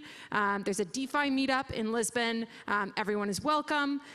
Also, ETH Lisbon is kicking off that same day, so definitely reach out there. There's going to be a number of Filecoin protocol sessions at IPFS camp, so sign up and hang out there. Lurk is going to be having a gathering, and there's also going to be a UCAN gathering at the Hackerbase that Boris just told you about. And there's even more things going on over the weekend. I'll hit Saturday, and then I'll stop. There's an FVM Open Hack Day on Saturday. There's also a decentralized job fair at IPFS camp. And I think that's it. Great. People who are presenting or hosting events Thursday through Saturday, go for it. Thanks, Molly. I just want to give a quick plug for PLN Founder Day on Thursday. It is unfortunately invite only and only for founders in our network, but if you feel like you should have been included and you were not, please go on and apply for a spot. The goal is to allow founders to connect with each other, learn from each other, and share best practices, and connect with other folks from the network. Hi, I'm Dave Ronchek. I lead Compute Over Data here. You're going to have to work very hard to avoid being at a Compute Over Data something over the course of the next week and a half. We will be at Decentralized Science on Thursday. We have a track at IPFS Camp, including an IPFS track hackathon on these Saturday after the initial talks. We have presence in a hackathon at Filecoin Lisbon. And then next week, we have a 2-day Compute Over Data Science Summit. So please come join us. We would love to have you and talk all things Compute Over Data. Great. I must have missed Wednesday. I'm Ben with Funding the Commons. We'll be in this room Wednesday all day hosting a bunch of engaging talks and workshops connecting builders, thinkers, and investors to help solve existential problems. Yeah. Join us. Registration, we've got a few tickets left. Telegram, protocol_Ben. Protocol Network is free to register. Get at me because it is a $50 ticket charge right now. But look forward to hosting all of you on Wednesday. Thank you, Ben. Woo! Woo! Hey, everybody. Who here was at IPFS Camp 2019?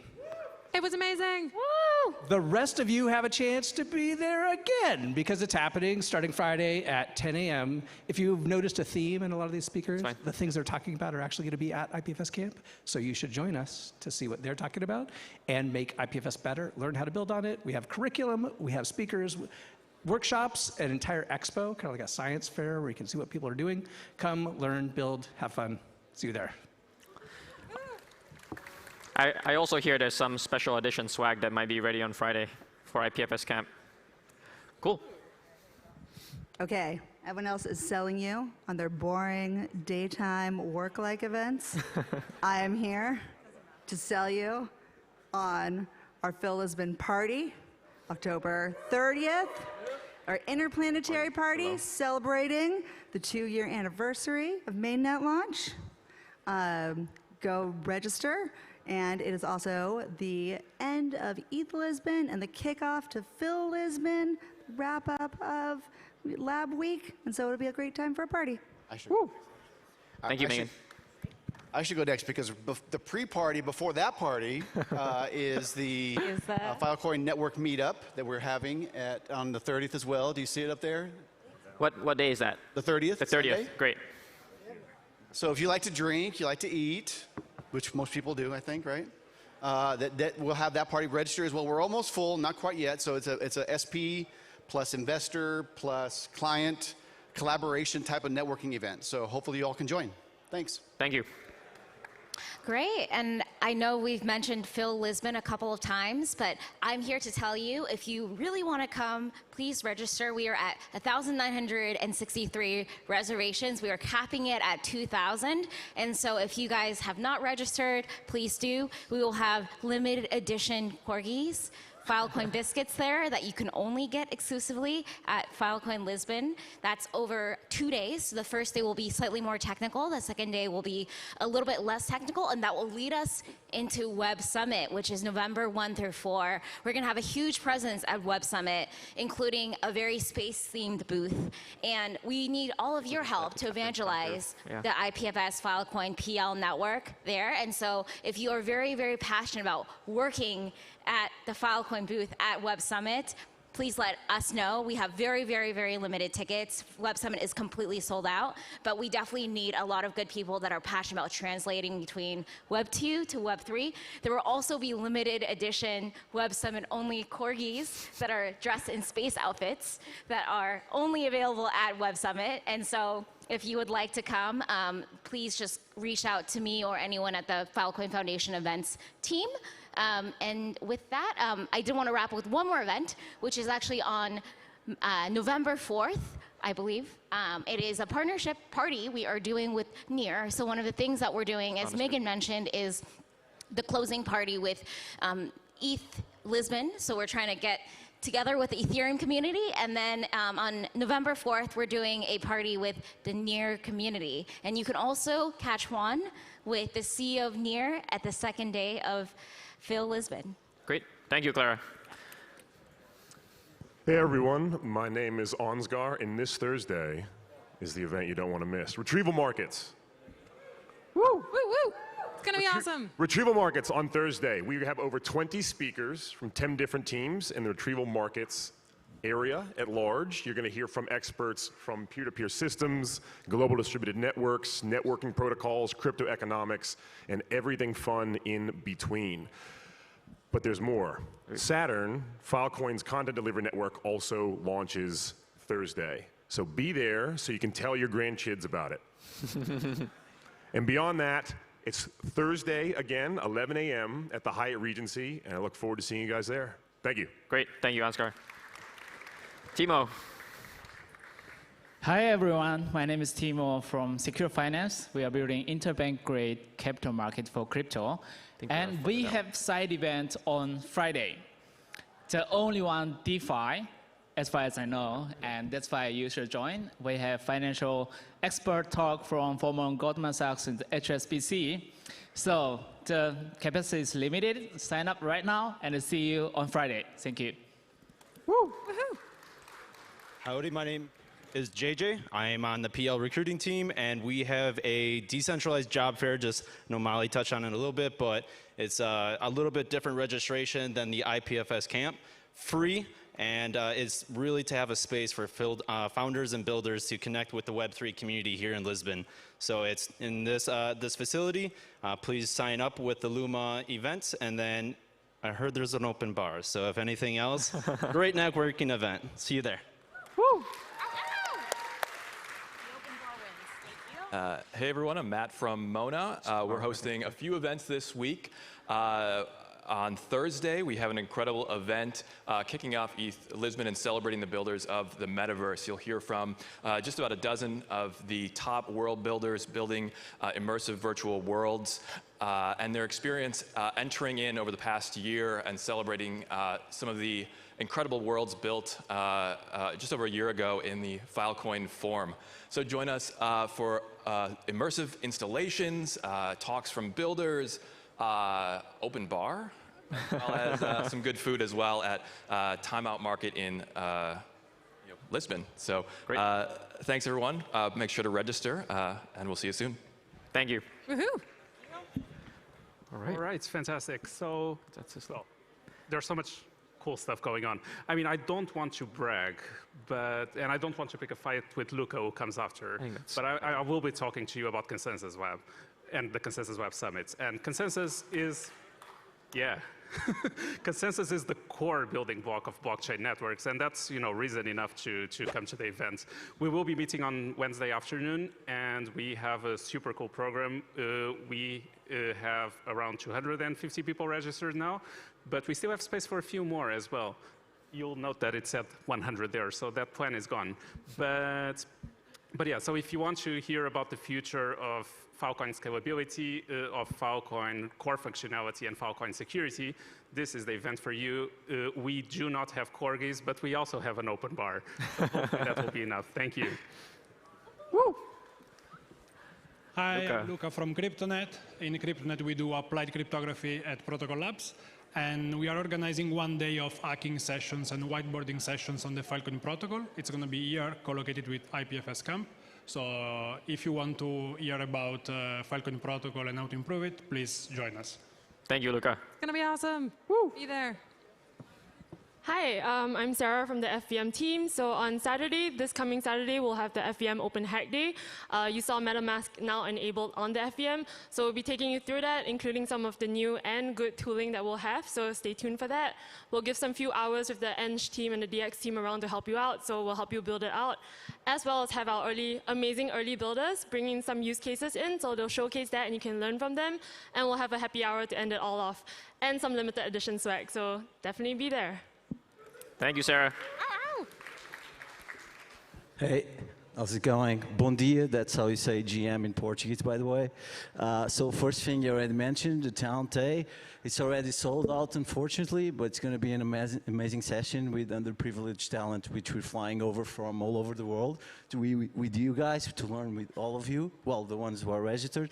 The second thing, and very important, is the closing party. So D-Nights or Disco D-Nights happening on the 3rd. Everyone's invited. Hurry up. There's limited spots. So I'm not going to say anything about that party because it's going to be a surprise even for you guys. So see you then. Woo, I'm excited. Thank you. Dave. Hey, everybody. I'm Dave Costanero on Crypto Econ Lab, and I'm here to tell you about Crypto Econ Day. So once a quarter, we get together and we talk about the most important issues in crypto economics. So what does that mean? We spend time thinking deeply about that wild, nail-biting moment when you take all these cool technologies that we're talking about today and hand them off to people, hand them off to markets. So buckle up, we're gonna talk about incentives, DeFi, perma-storage, smart contracts for insurance, all kinds of cool stuff. Join us at the Hyatt Regency, 1 p.m. on next Tuesday. Register at cryptoeconday.io. Thanks. Thank you, Dave. Lotus. Oh, you got it. Hi, I'm Jennifer. People here probably know me as Jenny Juju on Filecoin Slack. So I'm from the Lotus and Actor team at the PL address. If you don't know, Lotus is the client implementation for Filecoin network. So as George said, the consensus is the core of blockchain, and I would say Lotus is the core of Filecoin as a network. So if you are a network participant, like storage provider, client, engineer, researcher, data onboarder, or business developer, and you just want to talk to the core like Filecoin development team, join us at the Lotus Data Onboarding and Friends Summit on November the 2nd, and tell us how we can make Filecoin better for you together. Thank you. Thank you. Woo. It's going to be amazing. Deep. Hey, everybody. I'm Deep. I work on the data programs team at OuterCore and PL. I want to talk to you about Filecoin Plus Day, which we'll be hosting on Sunday. If you scroll just down, it should be. Anyone want a QR code for this page? You got it. Yeah, it should be just below on Sunday, 9 a.m. If you scroll down, Molly. There we go, Phil Plus Community Symposium. Thank you very much. October 30th, 9 a.m. So for those of you that don't know, Filecoin Plus is our general solution to solving the problem of figuring out when you're making anonymous deals on the network, whether or not you can actually trust the entity that you're working with.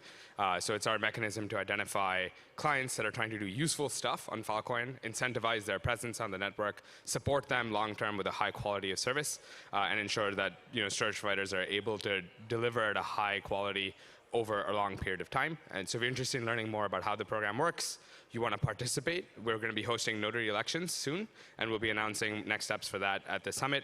Or if generally you are a storage provider or somebody looking to onboard your data onto Filecoin, this is a really important incentive mechanism for you to learn about. So come join us Sunday, 9 a.m. at the Altus Prime Hotel. Thank you. Thank you. Woohoo, it's going to be awesome.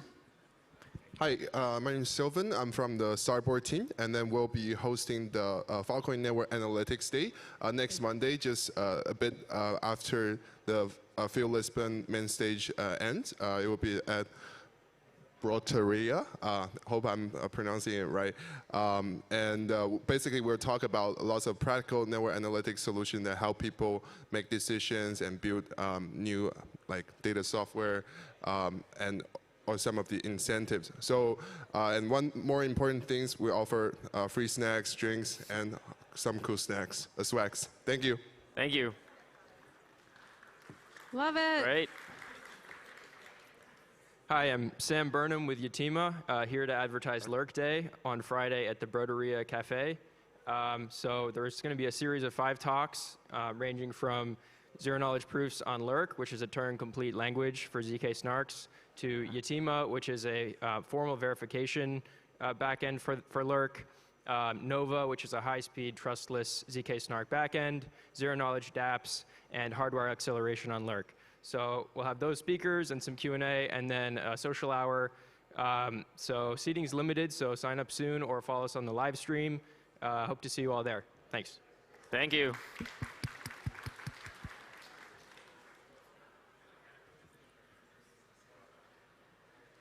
Hi, folks. I'm Hunter Tressiter with the Filecoin Foundation. And to finish things off here, I wanted to let you know that we are hosting on Friday, October 28th, an event called Social Impact, Sustainability, and Spirits at 5 p.m. to 7 p.m. That's kind of keeping with the theme of the foundation, I think, hosting social events. So please come join us at the end of this week on Friday to talk about the intersection of sustainability and social impact. And of course, also where spirits intersect with that. So thank you all. A round of applause for all our captains. So freaking cool. I hope everyone is super excited. I know it's a lot, and probably everyone's going to be kind of taking each day by day, being like, where do I go now? Highly recommend carpooling. Highly recommend trying to know at least where the events you're trying to go to. If you're going to Phil Lisbon, definitely check out the SCHED, S-C-H-E-D. It is super useful to allow you to highlight the different tracks that you want to go to. Very useful planning tool. Otherwise, make this website your best friend. Great. Thank you, Molly. Thank you, everyone. And thank you again to all captains for hosting events. I'm just going to wrap with some housekeeping. Yep. All right, I just want to wrap with a couple of housekeeping items before we move forward. So first one, we have a Telegram group for Lab Week. If you're not already part of it, here's a QR code. I'll give you 2 seconds to scan it. Please join us there because that's where we post a lot of announcements.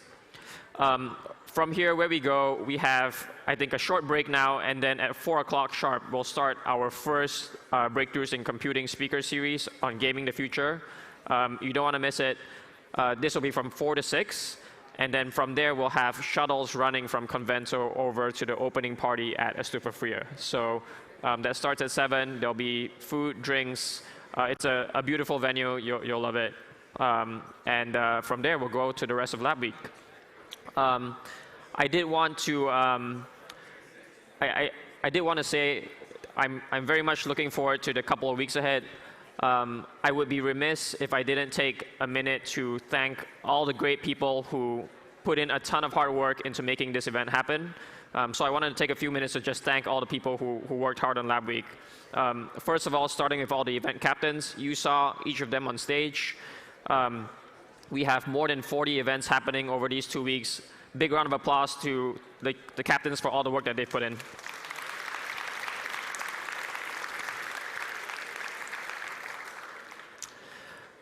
We also have had a great team supporting the captains. That's things like preparing resources for them, communicating to them all the updates, things like that.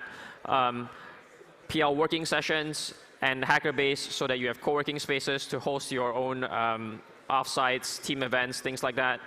A design team, all the work that you've seen, everything visually around here has been thanks to this design team. video teams as well, making sure that the AV and the live stream, everything works well. Our legal people and finance teams who've done amazing work on all the contracts, finance, budgets, people support issues. We've also had a big team doing marketing and outreach, making sure that everyone's aware of all the great work that's happening and getting people to register for all the events here. A merch team, anyone who hasn't been up to see the merch marketplace upstairs. Thank you. Okay, I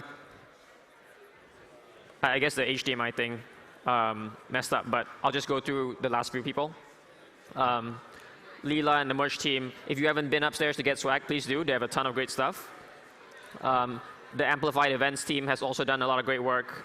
And then last but not least, our events and operations team has done a great amount of work. So it's too bad you can't see the faces, but big round of applause again. Thank you to everyone who's shown up and helped out. Yeah, cool. And with that, that's it. We'll see you back again at 4 o'clock for the first of the Breakthrough series. Thank you, everyone.